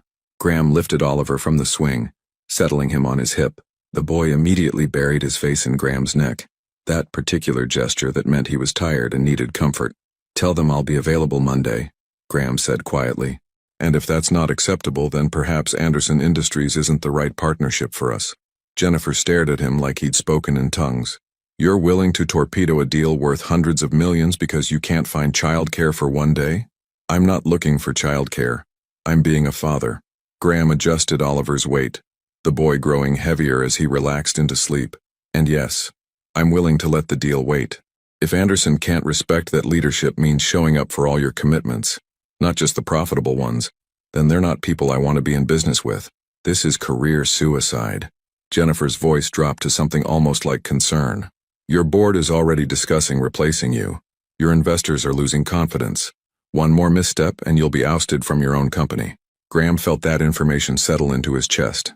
Heavy, significant, but somehow less catastrophic than it should have been. He'd built this company from nothing, had sacrificed everything for it. The idea of losing it should feel like dying. Instead, it felt like exhaling. "Then they'll replace me," Graham said. "But I'm not missing tomorrow. Is there anything else?" Jennifer closed her tablet with a sharp snap. "I'll inform the team, though I suspect we'll be discussing your exit strategy rather than your acquisition strategy very soon." She left, her expensive sneakers making no sound on the park's rubberized ground. Graham stood there, holding his sleeping son, watching his career potentially crumble because of swing pushing and dinosaur bowls. He should feel regret, should feel the crushing weight of another failure, should feel the same desperate need to prove himself that had defined his entire adult life. But holding Oliver, feeling his son's steady breathing against his chest, Graham felt something unexpected. Peace. His phone buzzed. A text from Lydia. "How's it going?" Graham took a photo of Oliver asleep on his shoulder, the park visible in the background, and sent it with a simple message. Perfect. 3 dots appeared, then disappeared, then appeared again. Finally, "Thank you for being there." Such a simple sentence, but Graham understood the weight behind it. Thank you for showing up. Thank you for keeping your promise. Thank you for proving that maybe, possibly, you're different now. Graham carried Oliver back to the apartment, navigating the stairs carefully to avoid waking him. He laid the boy on the couch, covered him with the blanket that smelled like Lydia's laundry detergent, and sat down to watch him sleep. This was his life now. Not board meetings and acquisition deals, not headlines and investor calls. Just this, a small apartment, a sleeping child, the quiet satisfaction of keeping a promise. His phone rang. The board chair. Graham silenced it. It rang again. His CFO. Silenced. A text appeared from his assistant, former assistant probably. "They're calling an emergency board meeting Monday morning. You need to be there." Graham typed back, "I'll be there." But even as he sent it, he knew something fundamental had shifted. The company that had once been everything now felt like something that existed in parallel to his real life. Important, maybe. Worth fighting for, possibly. But not worth sacrificing the sleeping toddler on his couch. Not worth missing the moment when Oliver woke up, disoriented and cranky, and reached for Graham with absolute trust that Daddy would be there. Not worth trading away the chance to build something that actually mattered. Not an empire, but a family. Oliver stirred, his eyes fluttering open. He looked around, momentarily confused, then spotted Graham and smiled, that sleepy, unguarded smile that children give when they feel completely safe. "Daddy stayed," Oliver said, as if he'd needed to confirm it. "Daddy stayed," Graham agreed, his throat suddenly tight. "More park?" Graham checked his watch. 2 hours until dinner prep. Multiple emails and texts still unread. A company potentially in crisis. A career possibly ending. "Yeah, buddy," Graham said, standing and lifting Oliver into his arms. More park. Because that's what fathers did. They showed up. They pushed swings. They prioritized dinosaur bowls and afternoon naps over acquisition deals and investor confidence. They stayed. As they walked back toward the park, Oliver's hand trustingly in his, Graham's phone continued buzzing in his pocket. The sound of his old life trying to pull him back. He left it buzzing. Some calls could wait. Some deals could fall through. Some careers could end. But this moment, this walk, this hand, this chance to be present, this couldn't be reclaimed if he missed it. Graham had learned that lesson once already, and it had cost him everything that mattered. He wouldn't learn it twice. The board meeting on Monday lasted 47 minutes. It took them 30 of those minutes to strip Graham of his CEO position, 12 minutes to outline the transition plan, and 5 minutes to offer him a consultant role with no real authority. They dressed it up in corporate language. Strategic restructuring, shifting priorities, mutual agreement. But the message was clear. Graham Holloway had been replaced by his own company. He should have fought, should have reminded them he'd built this from nothing, that his vision had made them all wealthy, that 1/4 of missed meetings didn't erase years of success. But sitting in that boardroom, listening to men in suits discuss his inadequacy, Graham found he couldn't summon the outrage. "Do you have anything you'd like to say?" the board chair asked, probably expecting protest or negotiation. Graham thought about Oliver's dinosaur bowl, about the specific way he needed his blanket folded, about how he'd started reaching for Graham first when he fell down instead of immediately crying for Mama. "No," Graham said simply. "I understand. I'll have my office cleared by Friday." The chair blinked, clearly thrown by the lack of resistance. "We want to be clear, this isn't personal. It's fine." And the strangest part was, Graham meant it. "You need leadership that's present. I'm not that anymore. It's the right call." He left the building that had been his second home for 3 years, and felt nothing except relief that he'd be home in time for Oliver's lunch. The apartment was quiet when Graham arrived. Lydia was at her Tuesday morning shift, and Oliver was at the small in-home daycare 3 blocks away that Lydia used twice a week. Graham had 2 hours before pickup time. He sat on Lydia's worn couch, and let the reality settle over him. No job, no title, no purpose beyond what he chose to create. The company would pay him out, millions probably, but the identity he'd built his entire adult life around was gone. Graham waited for the panic. It didn't come. His phone buzzed. Evan. Heard about the board meeting, Evan said without preamble. You okay? Yeah. Actually, I think I am. Graham looked around the small apartment, taking in the details he'd learned over the past few weeks. The coffee stain on the carpet that Lydia scrubbed every week but never quite disappeared. The crack in the window that let in a draft she covered with plastic and tape. The refrigerator that hummed too loud because the motor was going bad. Is that weird? Not for you. You've never been good at doing what you're supposed to feel. A pause. What now? I pick up Oliver at 12:30. We'll probably go to the park if the weather holds. Lydia gets off at 3, so I'll make sure Oliver's fed and napped before then. I meant long-term, genius. Graham considered. I don't know. Figure it out as I go, I guess. Never thought I'd hear Graham Holloway say he doesn't have a plan. Evan's voice carried something that might have been pride. By the way, Lydia asked for Friday off. Said she had something important but wouldn't tell me what. Seemed stressed. A knot formed in Graham's stomach. She didn't mention it to me. Would she? You two still barely talk about anything that isn't Oliver-related. That was true. In 3 weeks of daily interaction, Graham and Lydia had maintained careful emotional distance. They discussed schedules and meals, and Oliver's development milestones. They didn't discuss them, didn't acknowledge the history stretched between them like broken glass, sharp and impossible to walk across without bleeding. Thanks for the heads up, Graham said. After hanging up, Graham sat with his growing unease. Lydia asking for time off meant something was wrong. Money problems, probably. The eviction had been handled. Graham had paid it directly to the landlord despite Lydia's protests. But there were always other crises when you lived paycheck to paycheck. Graham picked up Oliver at 12:30, helping him into the car seat Graham had installed in the Tesla. Oliver chatted the entire drive about his morning, a stream of consciousness narrative about blocks and snacks, and a kid named Emma who'd apparently stolen his favorite truck. That sounds frustrating, buddy. Very frosting, Oliver agreed solemnly, mangling the word in that way that made Graham's chest ache with affection. They stopped at the grocery store, another skill Graham had acquired, shopping with a toddler in tow. He'd learned to bring snacks to prevent meltdowns in the cereal aisle, and to avoid the toy section entirely, unless he wanted 30 minutes of negotiation about why they couldn't buy a plastic dinosaur today. In the checkout line, Oliver spotted a magazine with a familiar face on the cover. Daddy! Daddy on TV paper. Graham looked. Sure enough, there he was. An old photo from a tech conference beneath a headline that read, Fallen Founder, Graham Holloway, ousted from his own company. The cashier glanced from the magazine to Graham, recognition dawning. Oh, that's you. Was me, Graham corrected, swiping his card. Now I'm just a guy buying groceries. Back at the apartment, Graham made lunch while Oliver helped by arranging his plastic dinosaurs in elaborate formations across the kitchen floor. The domestic routine felt natural now, cutting sandwiches into triangles because Oliver refused squares, pouring milk into the cup with the blue lid because the red lid was for juice only. They were finishing lunch when Lydia came home, 2 hours early. Her eyes were red, her mascara smudged, and she was trembling. Graham stood immediately, alarm flooding his system. What happened? Lydia looked at Oliver, then at Graham, and something in her face cracked. I need to talk to you. Alone. Just for a minute. Graham's mind raced through catastrophes.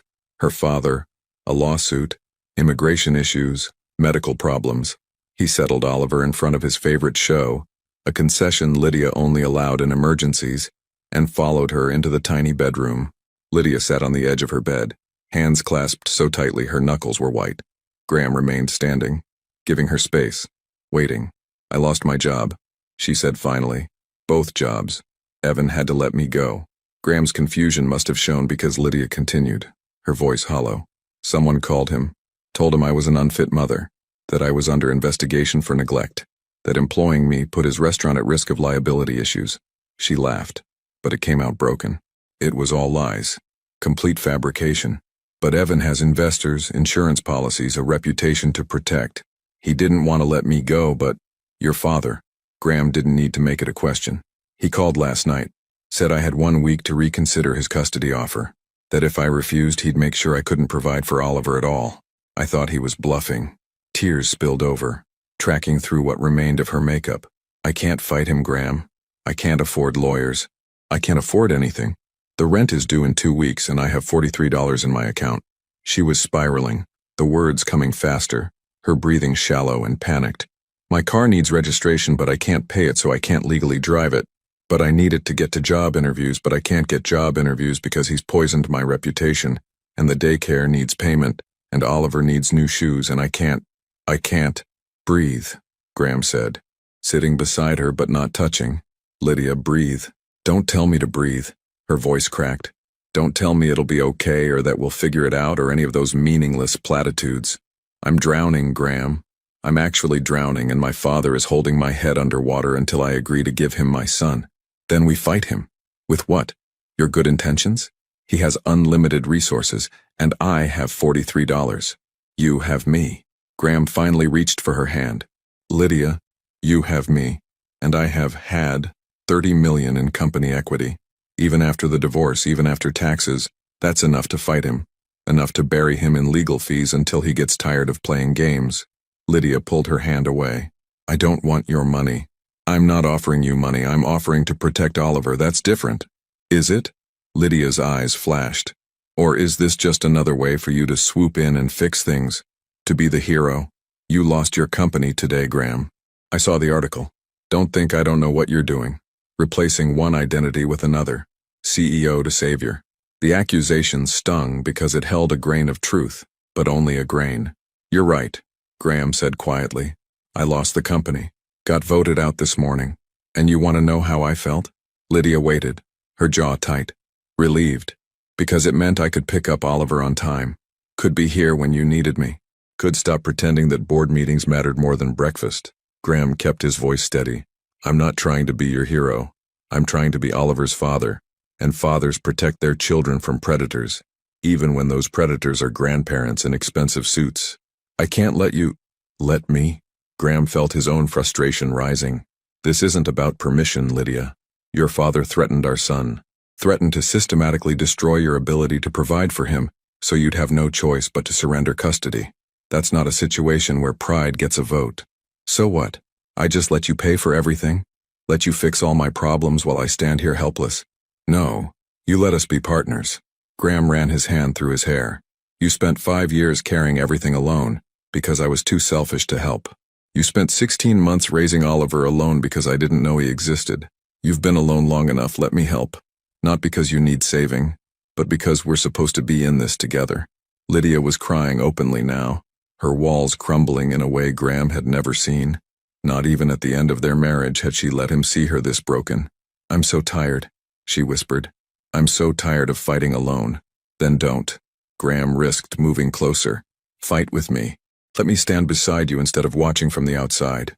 For a long moment, Lydia just cried. Graham sat with her, not trying to fix or solve, just present. In the living room, Oliver's show played on. Cheerful music in stark contrast to the heavy silence in the bedroom. Finally, Lydia spoke, her voice raw. I'm scared. Of your father? Of trusting you. She looked at him then, and Graham saw all the history in her eyes, the disappointment, the abandonment, the years of being let down. I'm scared you'll prove I was right to leave. That 3 weeks of playing daddy doesn't erase 5 years of choosing your dreams over your family. That the second things get hard or inconvenient, you'll remember why you left me drowning in the first place. Graham wanted to argue, wanted to list all the ways he'd changed, all the evidence he'd accumulated. But he understood now that words meant nothing. Only time did. Only consistency. I can't make you trust me, he said instead. But I can keep showing up, every day, even when it's hard. Especially when it's hard. And maybe eventually the showing up will be louder than the leaving. Lydia wiped her eyes, smearing mascara further. He'll destroy me if I fight him. He has the resources, the connections, the ruthlessness. I know how he operates. So do I. Graham's voice hardened. And I'm very good at ruthless when I need to be. Your father made a mistake. He threatened Oliver. And whatever else I am or am not, I will burn down anyone who threatens my son. Something shifted in Lydia's expression.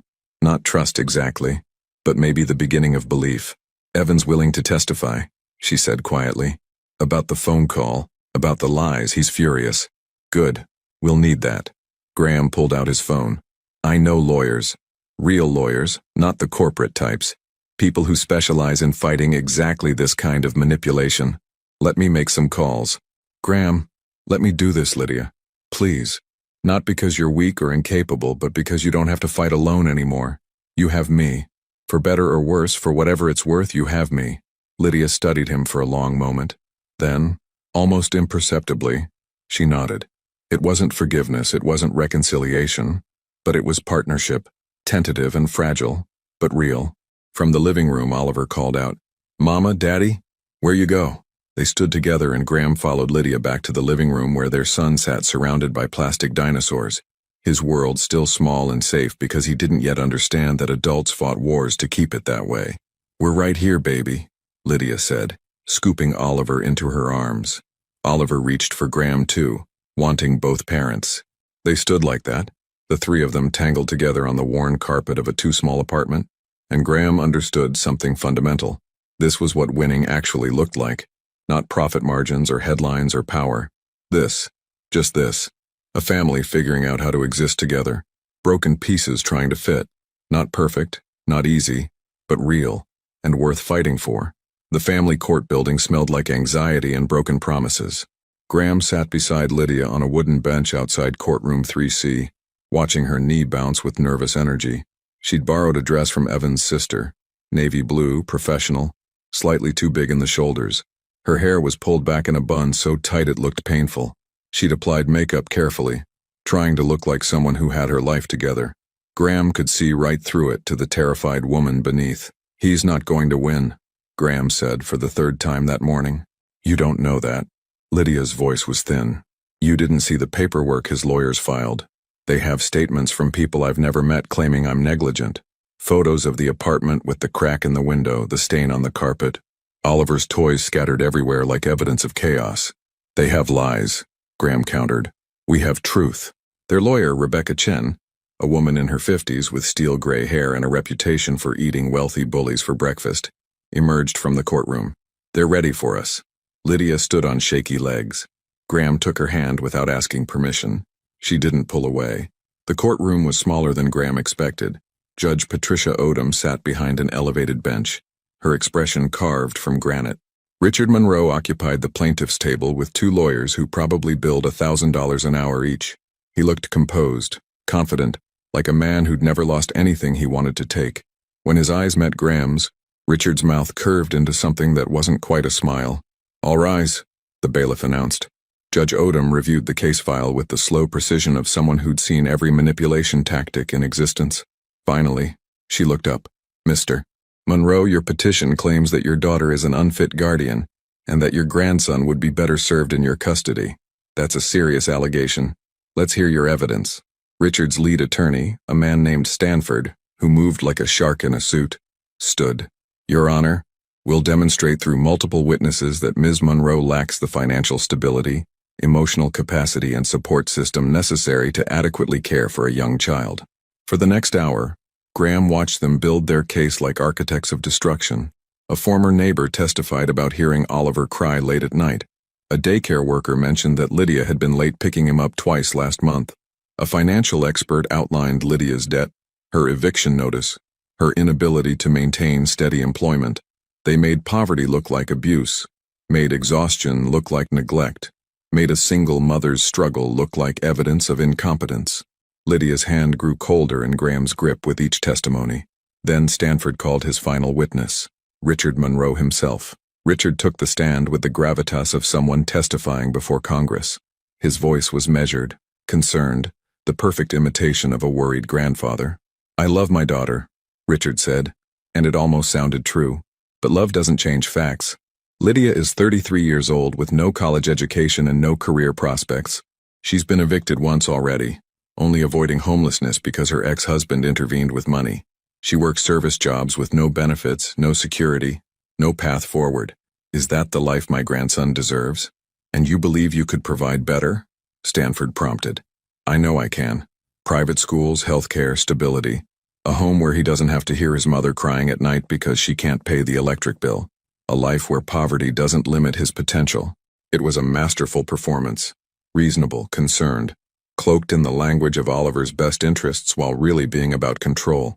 Rebecca stood for cross-examination, and Graham saw why she commanded such steep fees. "Mr. Monroe, when did you last see your daughter before the hospital on Christmas Eve?" Richard hesitated just for a second. It had been some years. How many years? 7. 7 years. "And in those 7 years, did you ever call her? Write to her? Send birthday cards? Attempt contact in any way?" "Our relationship was complicated." "That's a no then." Rebecca's voice was surgical. "In fact, you cut your daughter off completely when she married Mr. Holloway against your wishes, correct?" "I had concerns about her choices." "You disowned her." Rebecca let that hang. "For 7 years you made no effort to contact your daughter. You didn't know she was pregnant. You didn't know your grandson existed until 3 weeks ago. And now you're asking this court to believe you're a devoted grandfather concerned about Oliver's welfare? I'm trying to correct my mistakes. By taking custody of a child you've met exactly once? By systematically destroying your daughter's employment so she'd have no choice but to surrender her son? By hiring private investigators to photograph her apartment and manufacture evidence of neglect?" Stanford objected. The judge sustained it, but the damage was done. Rebecca had exposed the machinery beneath Richard's concerned grandfather act. "Let me ask you directly, Mr. Monroe. Is this about Oliver's welfare, or is this about punishing your daughter for defying you 7 years ago?" "Objection. Withdrawn." Rebecca smiled. No further questions. When it was their turn, Rebecca called Evan first. He testified about Lydia's work ethic, her dedication to Oliver, how she'd brought him to work rather than leave him with questionable child care. He described the phone call that had cost Lydia her job, the lies, the manipulation, the obvious coordination with Richard's custody petition. Then Rebecca called Graham. Walking to the witness stand felt like moving through molasses. Graham could feel Richard's eyes on him, could sense the man calculating, assessing, looking for weaknesses to exploit. Rebecca established the basics: Graham's relationship to Oliver, the reconciliation, his commitment to supporting his son. Then she went deeper. "Mr. Holloway, you recently left your position as CEO of your own company. Can you explain why?" Graham glanced at Lydia, then at the judge. "I was spending too much time at work and not enough time with my son. The board felt I was no longer prioritizing the company. They were right. You chose fatherhood over your career. I chose my son over everything else, the way I should have from the beginning." "Your Honor," Stanford interjected, "Mr. Holloway's recent involvement with Oliver is admirable but doesn't change the fundamental facts. He abandoned his family for 5 years. He didn't know his son existed for 16 months. This sudden dedication feels more like guilt than genuine commitment." Rebecca didn't miss a beat. "Mr. Holloway, do you agree with opposing counsel's characterization?" Graham thought about the dinosaur bowl, about pushing swings while his company collapsed, about learning which stuffed animal was for napping versus sleeping, about 3 weeks of showing up, every single day, even when it was hard. "I was a terrible husband," Graham said clearly.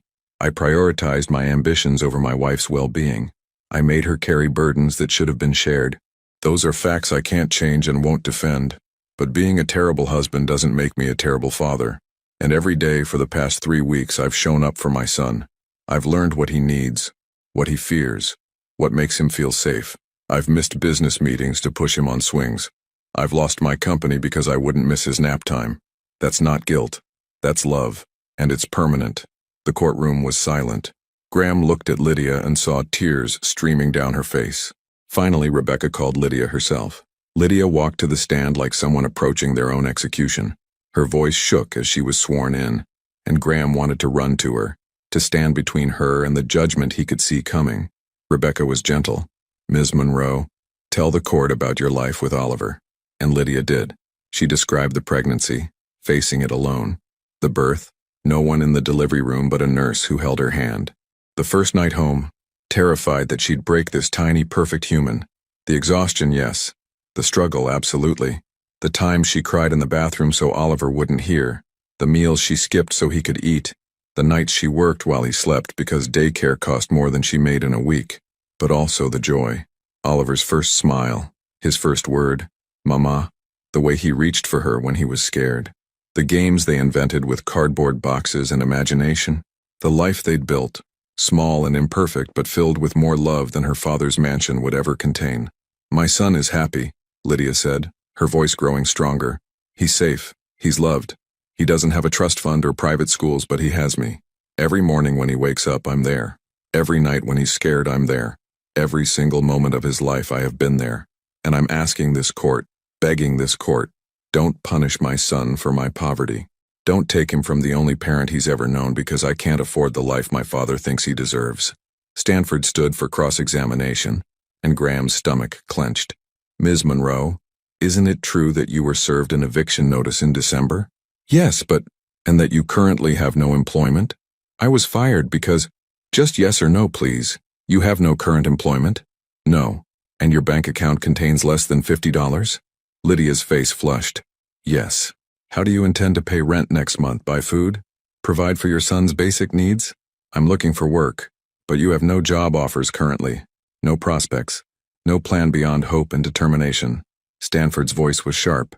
Ms. Monroe, isn't the truth that you're one crisis away from homelessness? That you're drowning financially and emotionally? That the only reason you're not on the street right now is because your ex-husband intervened with money? Graham helps because he wants to support Oliver, so you are dependent on his charity. A man you divorced because he was unreliable. A man who didn't know his son existed for over a year. That's your support system? Rebecca objected, but the damage was spreading. Graham watched Lydia shrink in the witness chair, watched her father's lawyers systematically dismantle her dignity. Your Honor, Stanford concluded, the facts are clear. Ms. Monroe is well-intentioned but incapable of providing adequate care. My client offers Oliver opportunities his mother simply cannot match. This isn't about punishment. It's about what's best for the child. Judge Odom reviewed her notes, her expression unreadable. Graham felt time slow down, felt the weight of the moment pressing down on all of them. I'll take a 30-minute recess, the judge announced. Then I'll deliver my ruling. The courtroom emptied, but Graham and Lydia remained seated, frozen. I'm going to lose him, Lydia whispered. Oh God, Graham, I'm going to lose him. No, you heard them. You saw the judge's face. She thinks I'm unfit. She thinks my father's right. Lydia was spiraling, her breathing rapid and shallow. Oliver's going to grow up in that mansion without me. He's going to forget me. He's going to think I abandoned him. Graham pulled her to him, not caring that they were in a courtroom, not caring that Richard was probably watching from the hallway. Look at me. Lydia, look at me. She did, her eyes wild with panic. You are not going to lose him, do you hear me? You're not going to lose him because I won't let it happen. You can't promise that. Watch me. Graham's voice was fierce. If that judge rules against you, we appeal. We fight. We take this all the way to the Supreme Court if we have to. Your father has money, but I have money too. And more importantly, I have something he'll never have. I'm fighting for love, not control. That makes me dangerous. That makes me unstoppable. Graham, I love you. The words fell into the space between them like stones into still water. Lydia stared at him, shock replacing panic. What? I love you. I never stopped loving you, not even when I was too stupid and selfish to show it. And I love our son, and I will spend every dollar I have, every breath in my body, every ounce of fight I possess, making sure you don't lose him. So no, I can't promise what the judge will rule, but I can promise you won't face it alone. Not this time. Never again. Tears streamed down Lydia's face, but her breathing had steadied. I don't know what to say. You don't have to say anything. Just let me stand with you. Let me fight beside you. Let me be what I should have been 5 years ago. Before Lydia could respond, the bailiff appeared. Judge is ready. They walked back into the courtroom hand in hand, facing whatever came next together. Judge Odom surveyed the courtroom with the weight of Solomon preparing to split a baby. I've reviewed the evidence, heard the testimony, and considered the arguments from both sides. She began. This is one of the more disturbing cases I've encountered, not because of Ms. Monroe's poverty, but because of Mr. Monroe's manipulation.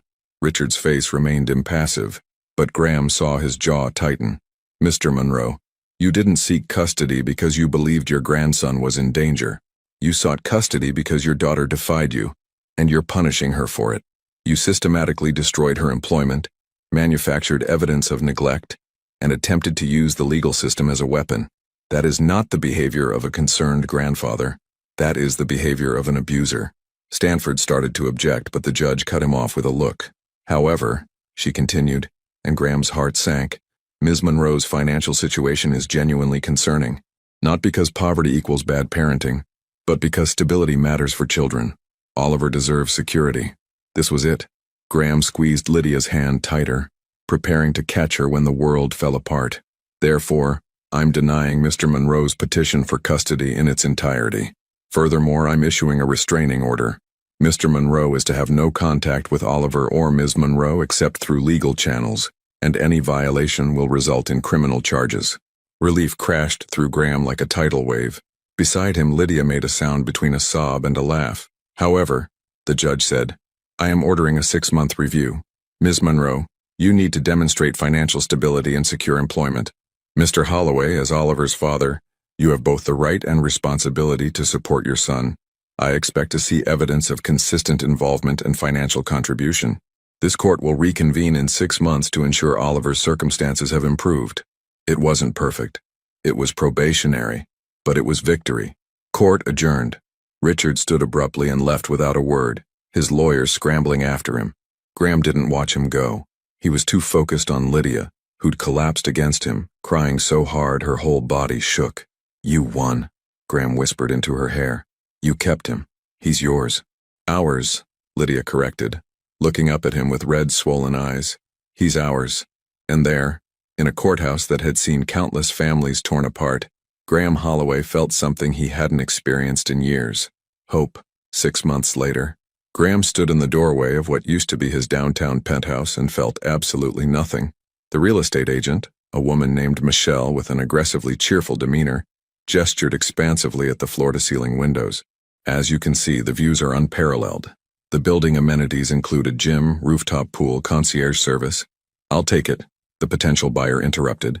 A tech executive probably 10 years younger than Graham, hungry in the way Graham used to be. Full asking price, cash offer. Just like that, the last piece of Graham's old life was sold. The penthouse where he'd celebrated his company's first million, where he'd worked 18-hour days building an empire, where he'd lived alone and called it success. Graham signed the papers, shook hands, and walked out without looking back. His phone buzzed as he reached his car. Not the Tesla anymore. He'd traded that for something more practical. A Honda Pilot with room for car seats and soccer equipment and all the mundane necessities of family life. The text was from Lydia. Oliver's asking for you. Says he has something important to show Daddy. Graham smiled and typed back, on my way. The drive to their house, not Lydia's apartment, but the modest 3-bedroom they'd bought together in a neighborhood with good schools and parks, took 20 minutes. Graham used the time to mentally review his day, meeting with his new business partner about the consulting firm they were launching, lunch with Evan to discuss potential investment opportunities, a phone call with Oliver's preschool teacher about his progress. It was a full life, different from before but fuller in ways that mattered. He pulled into the driveway behind Lydia's car, not the broken-down sedan she'd been driving, but a reliable used SUV they'd picked out together. The front lawn needed mowing. Graham made a mental note to do it this weekend. Maybe let Oliver help with his plastic lawnmower. The front door opened before Graham could reach it. Oliver burst out, nearly tripping over his own feet in his excitement. Daddy, Daddy, look what I maked. At 2 years and 8 months, Oliver's vocabulary had exploded. He spoke in full sentences now, asked endless questions, and had recently discovered the word why could be applied to literally everything. Graham scooped him up, pretending to stagger under his weight. You're getting so big, what did you make, buddy? A surprise, come see, come see. Oliver wriggled down and grabbed Graham's hand, pulling him inside with toddler urgency. The house smelled like something baking, cookies maybe, or banana bread. Lydia appeared from the kitchen, flour on her cheek and a smile that still made Graham's chest tight even after 6 months of seeing it daily. He's been working on it all afternoon, she said, wiping her hands on a dish towel. Very serious business. Oliver dragged Graham to the coffee table where a piece of construction paper lay covered in crayon marks. To the untrained eye, it looked like abstract chaos. To a father, it was clearly a masterpiece. It's our family, Oliver explained, pointing to 3 stick figures of varying heights. That's Mama, that's Daddy, that's me, and that's Raph. Sure enough, a 4th figure, possibly a giraffe, possibly a deformed dog, stood beside the smallest stick figure. It's perfect, Graham said and meant it. Should we put it on the refrigerator? The special spot. Oliver nodded vigorously. The special spot was the center of the refrigerator, reserved for Oliver's most important artwork. As Oliver ran to the kitchen to supervise the hanging, Lydia moved closer to Graham. She still smelled like coconut shampoo, still had that particular way of tucking her hair behind her ear when she was nervous or happy or both. "How'd the penthouse showing go?" she asked. "Sold. Cash offer, full price. How do you feel about that?" Graham considered. 6 months ago, the question would have felt loaded, like a test he might fail. Now it was just Lydia checking in, genuinely curious about his emotional state. "Good," he said honestly. "That place was never home. This is home." Lydia's smile widened. "Even with the leaky faucet in the guest bathroom and the weird smell that comes from the basement sometimes? Especially because of those things." Graham pulled her close, kissing her forehead. "Those are problems we get to solve together." They'd been taking it slow, slower than slow, really. For the first 3 months after the court ruling, Graham had maintained his own apartment, visiting daily, but respecting Lydia's need for space and independence. They were co-parenting, partners in raising Oliver, but not yet together in the way they'd once been. Then one night, Oliver had gotten sick. Nothing serious, just a stomach bug, but he'd wanted both his parents. Graham had stayed over, sleeping on the couch, and in the morning over coffee and cleaning supplies, Lydia had asked the question, "What are we doing?" Graham had looked up from scrubbing the bathroom floor. "What do you mean?" "This. Us. We're not married, but we're not exactly separate. We're raising a child together, making decisions together, spending every day together. What are we?" Graham had set down the scrub brush. "What do you want us to be?" And Lydia, with the kind of courage that Graham had learned to recognize as her defining characteristic, had said, "I want us to try. Really try. Not for Oliver, not because it's practical, but because I think maybe we could get it right this time." So they'd tried. Carefully, honestly, learning each other all over again. Graham had learned that Lydia needed words of affirmation, specific acknowledgement of her contributions. Lydia had learned that Graham needed physical touch, reassurance that he wasn't being pushed away. They'd both learned that communication was hard and necessary and worth the discomfort. 3 months of therapy, both individual and couples. 3 months of honest conversations about their fears and failures. 3 months of rebuilding trust brick by brick. And then, last month, Lydia had asked if Graham wanted to look at houses together. Not his house that she moved into. Not her apartment that he joined. A house they chose together, that belonged to both of them equally. "Mama, Daddy, come see," Oliver's voice carried from the kitchen. "It's perfect." They found him standing on a chair, admiring his artwork now magnetically attached to the refrigerator's center spot. His face glowed with pride. "It's beautiful, baby," Lydia said, steadying the chair. "We're all together," Oliver observed, pointing at the stick figures. "Like a real family." Graham and Lydia exchanged a look over their son's head. Like a real family. Because to Oliver, this was normal. This was how things had always been. 2 parents who showed up, who loved him, who worked together. He didn't remember the apartment where he and his mother had lived alone. Didn't understand that families could be broken before they were healed. The oven timer beeped. "Cookies!" Oliver scrambled down from the chair and ran to watch Lydia pull a tray from the oven. "Can I have one now? Please, please, please." "They're too hot," Lydia explained. "But if you wait 5 minutes, you can have 2. 5 minutes is forever." Oliver groaned with the melodrama of a toddler, for whom 5 minutes was indeed an eternity. "Tell you what," Graham said. "Why don't we read a book while we wait? You pick." Oliver's face brightened. He ran to his room and returned with The Very Hungry Caterpillar, a book they'd read approximately 8,000 times. They settled on the couch, Graham on one end, Oliver in the middle, Lydia on the other end with her feet tucked under her. This was their evening routine now. Reading, cookies, bath time, bed, the mundane rhythm of family life. As Graham read about a caterpillar eating through various foods, Oliver leaned against him, thumb creeping toward his mouth, a habit they were trying to break, but that appeared in moments of contentment. Lydia watched them, her expression soft, and Graham felt the weight of the moment. This was what he'd almost destroyed. This perfect, ordinary evening. This little boy who trusted him completely. This woman who'd given him a second chance he absolutely hadn't deserved. And he built a cocoon around himself, Graham read, his voice thick with emotion he tried to hide. "And then he's a butterfly," Oliver added, having heard this story enough times to anticipate the ending. "A beautiful butterfly." "That's right." Graham turned the page to reveal the butterfly's spread wings vibrant against the white page. "Things can change," Oliver said seriously. with that strange wisdom children sometimes possessed. Even caterpillars. Lydia's eyes met Graham's over Oliver's head, and he saw the same thought reflected there. Even caterpillars. Even people. Even failed marriages and absent fathers and broken families. Everything could transform if given enough time and the right conditions. After cookies and bath time, Graham read 3 more books. Their nightly negotiation had settled on 3 as the magic number, and Oliver finally consented to sleep. Graham tucked him in, made sure Raph and the elephant were in their proper positions, and turned on the nightlight that projected stars across the ceiling.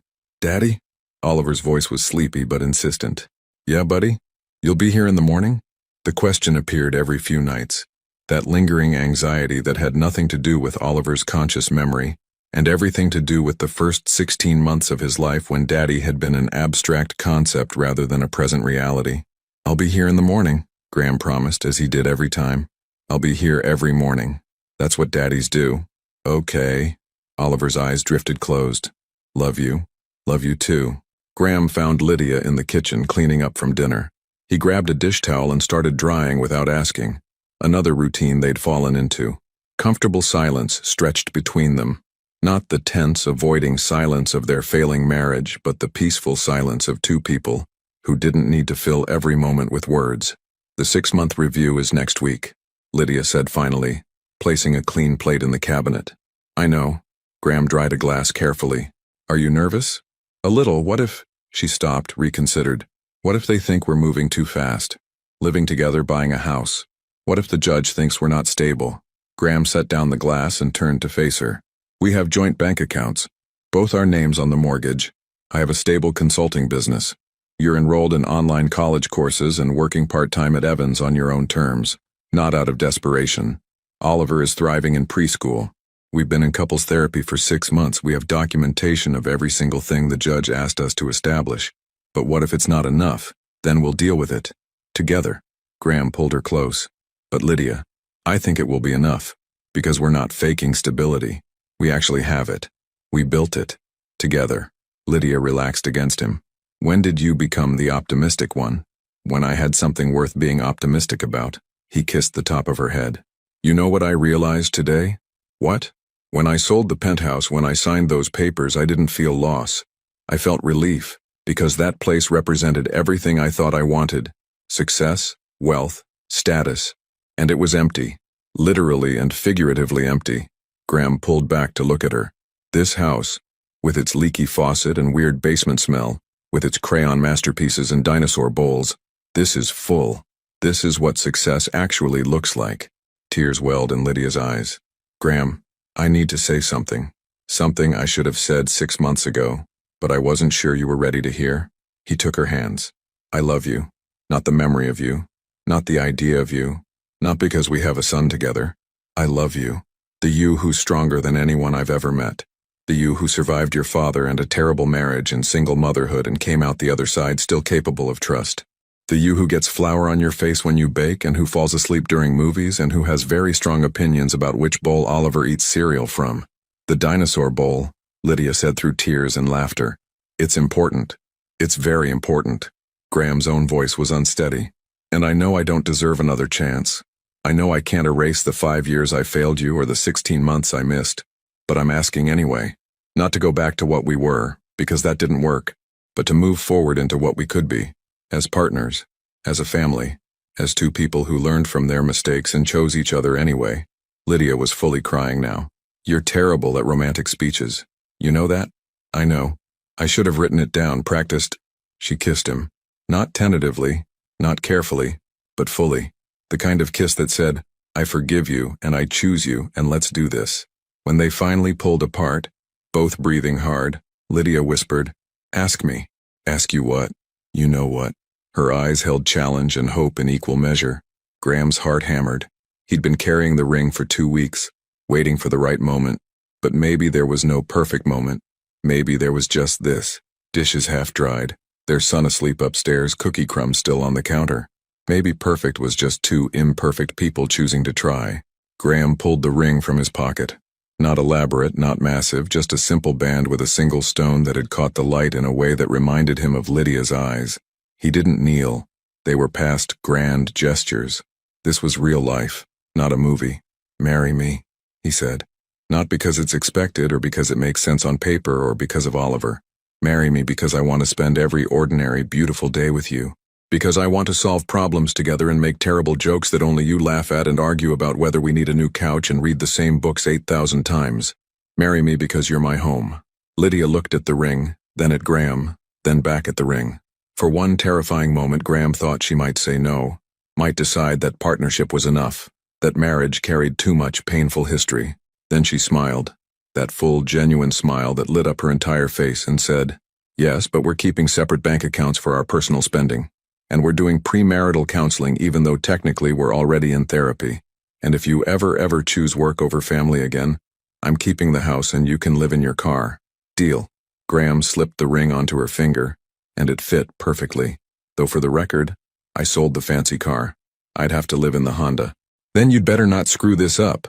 But she was laughing and kissing him again, and Graham felt the last piece of his broken past click into place.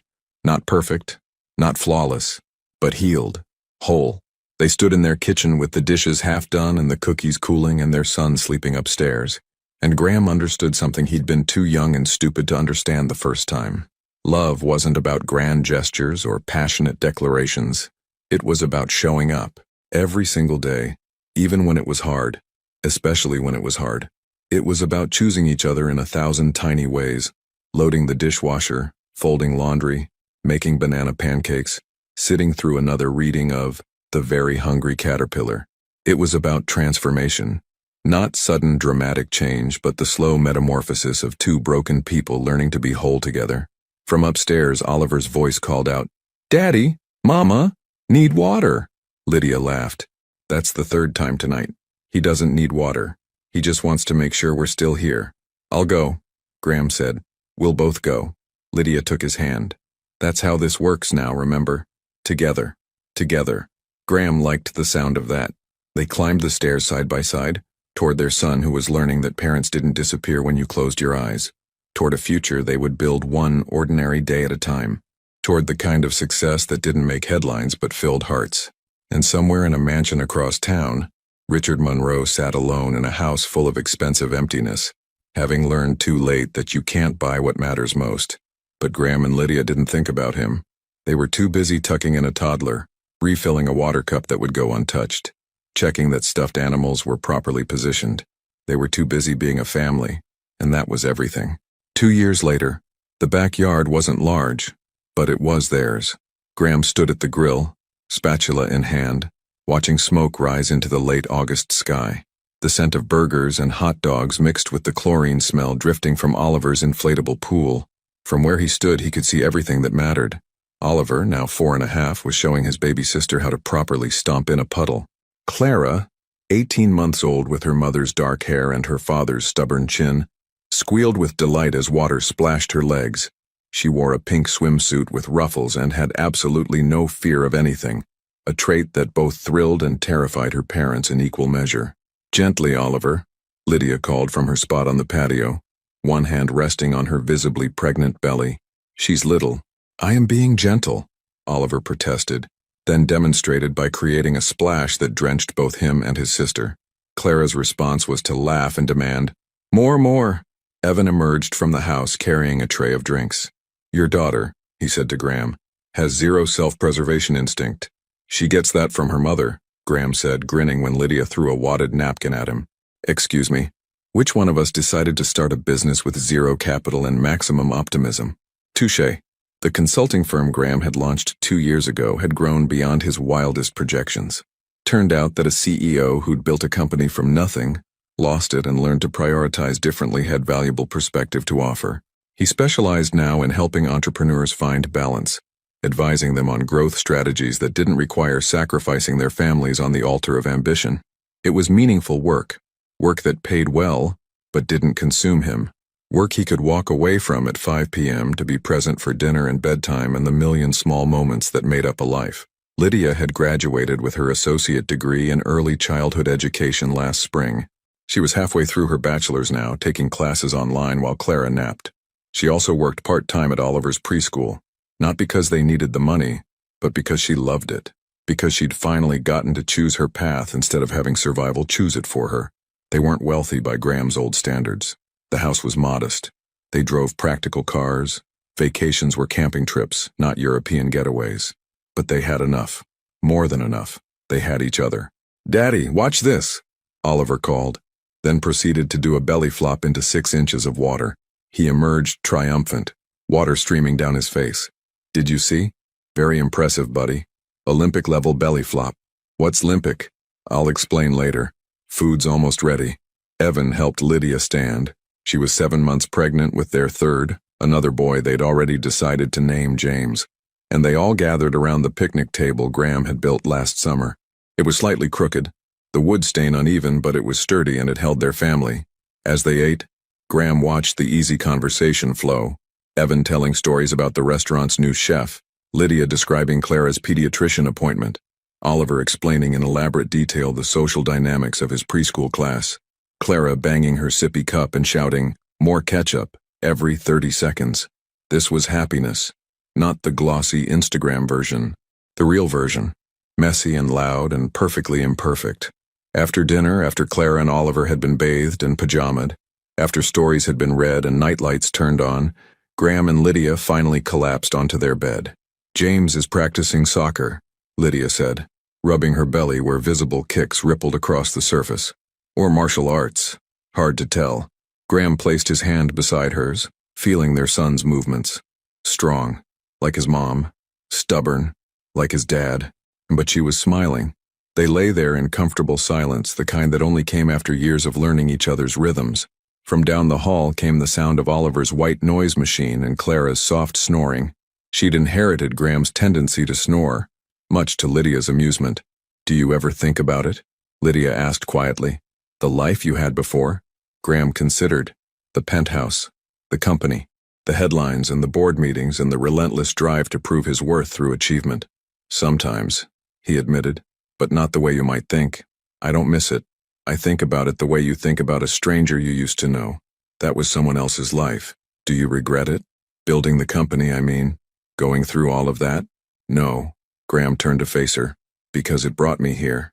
If I hadn't failed so spectacularly the first time, I wouldn't have learned what actually matters. I wouldn't have become someone worthy of this." He gestured at their bedroom, at the house beyond, at the life they'd built. "I needed to lose everything to understand what I actually wanted." That's very philosophical for 9 p.m. "I'm a dad of 2.5. I have profound thoughts during the only quiet moment of my day." Lydia laughed, then winced as James delivered a particularly strong kick. "Your son is aggressive. He's training early, probably going to be a soccer player. Or a kickboxer." They fell quiet again, and Graham felt the weight of contentment settle over him. Not the absence of problems, they had plenty. The roof needed repair. Lydia's father had attempted contact twice, both times shut down by lawyers and restraining orders. Graham's former company had recently made headlines for ethics violations under new leadership, and he'd fielded countless calls asking for comment. But those were external things. In here, in this house, in this family, they had peace. "Graham?" Lydia's voice was soft, almost hesitant. "Yeah? Thank you. For what? For changing. For showing up. For proving that people can actually transform if they want it badly enough." She turned to face him, her eyes shining in the dim light.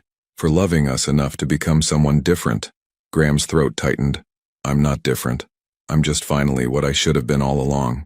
"Maybe, but it took courage to get here, to admit you were wrong, to lose everything and use that as a beginning instead of an ending."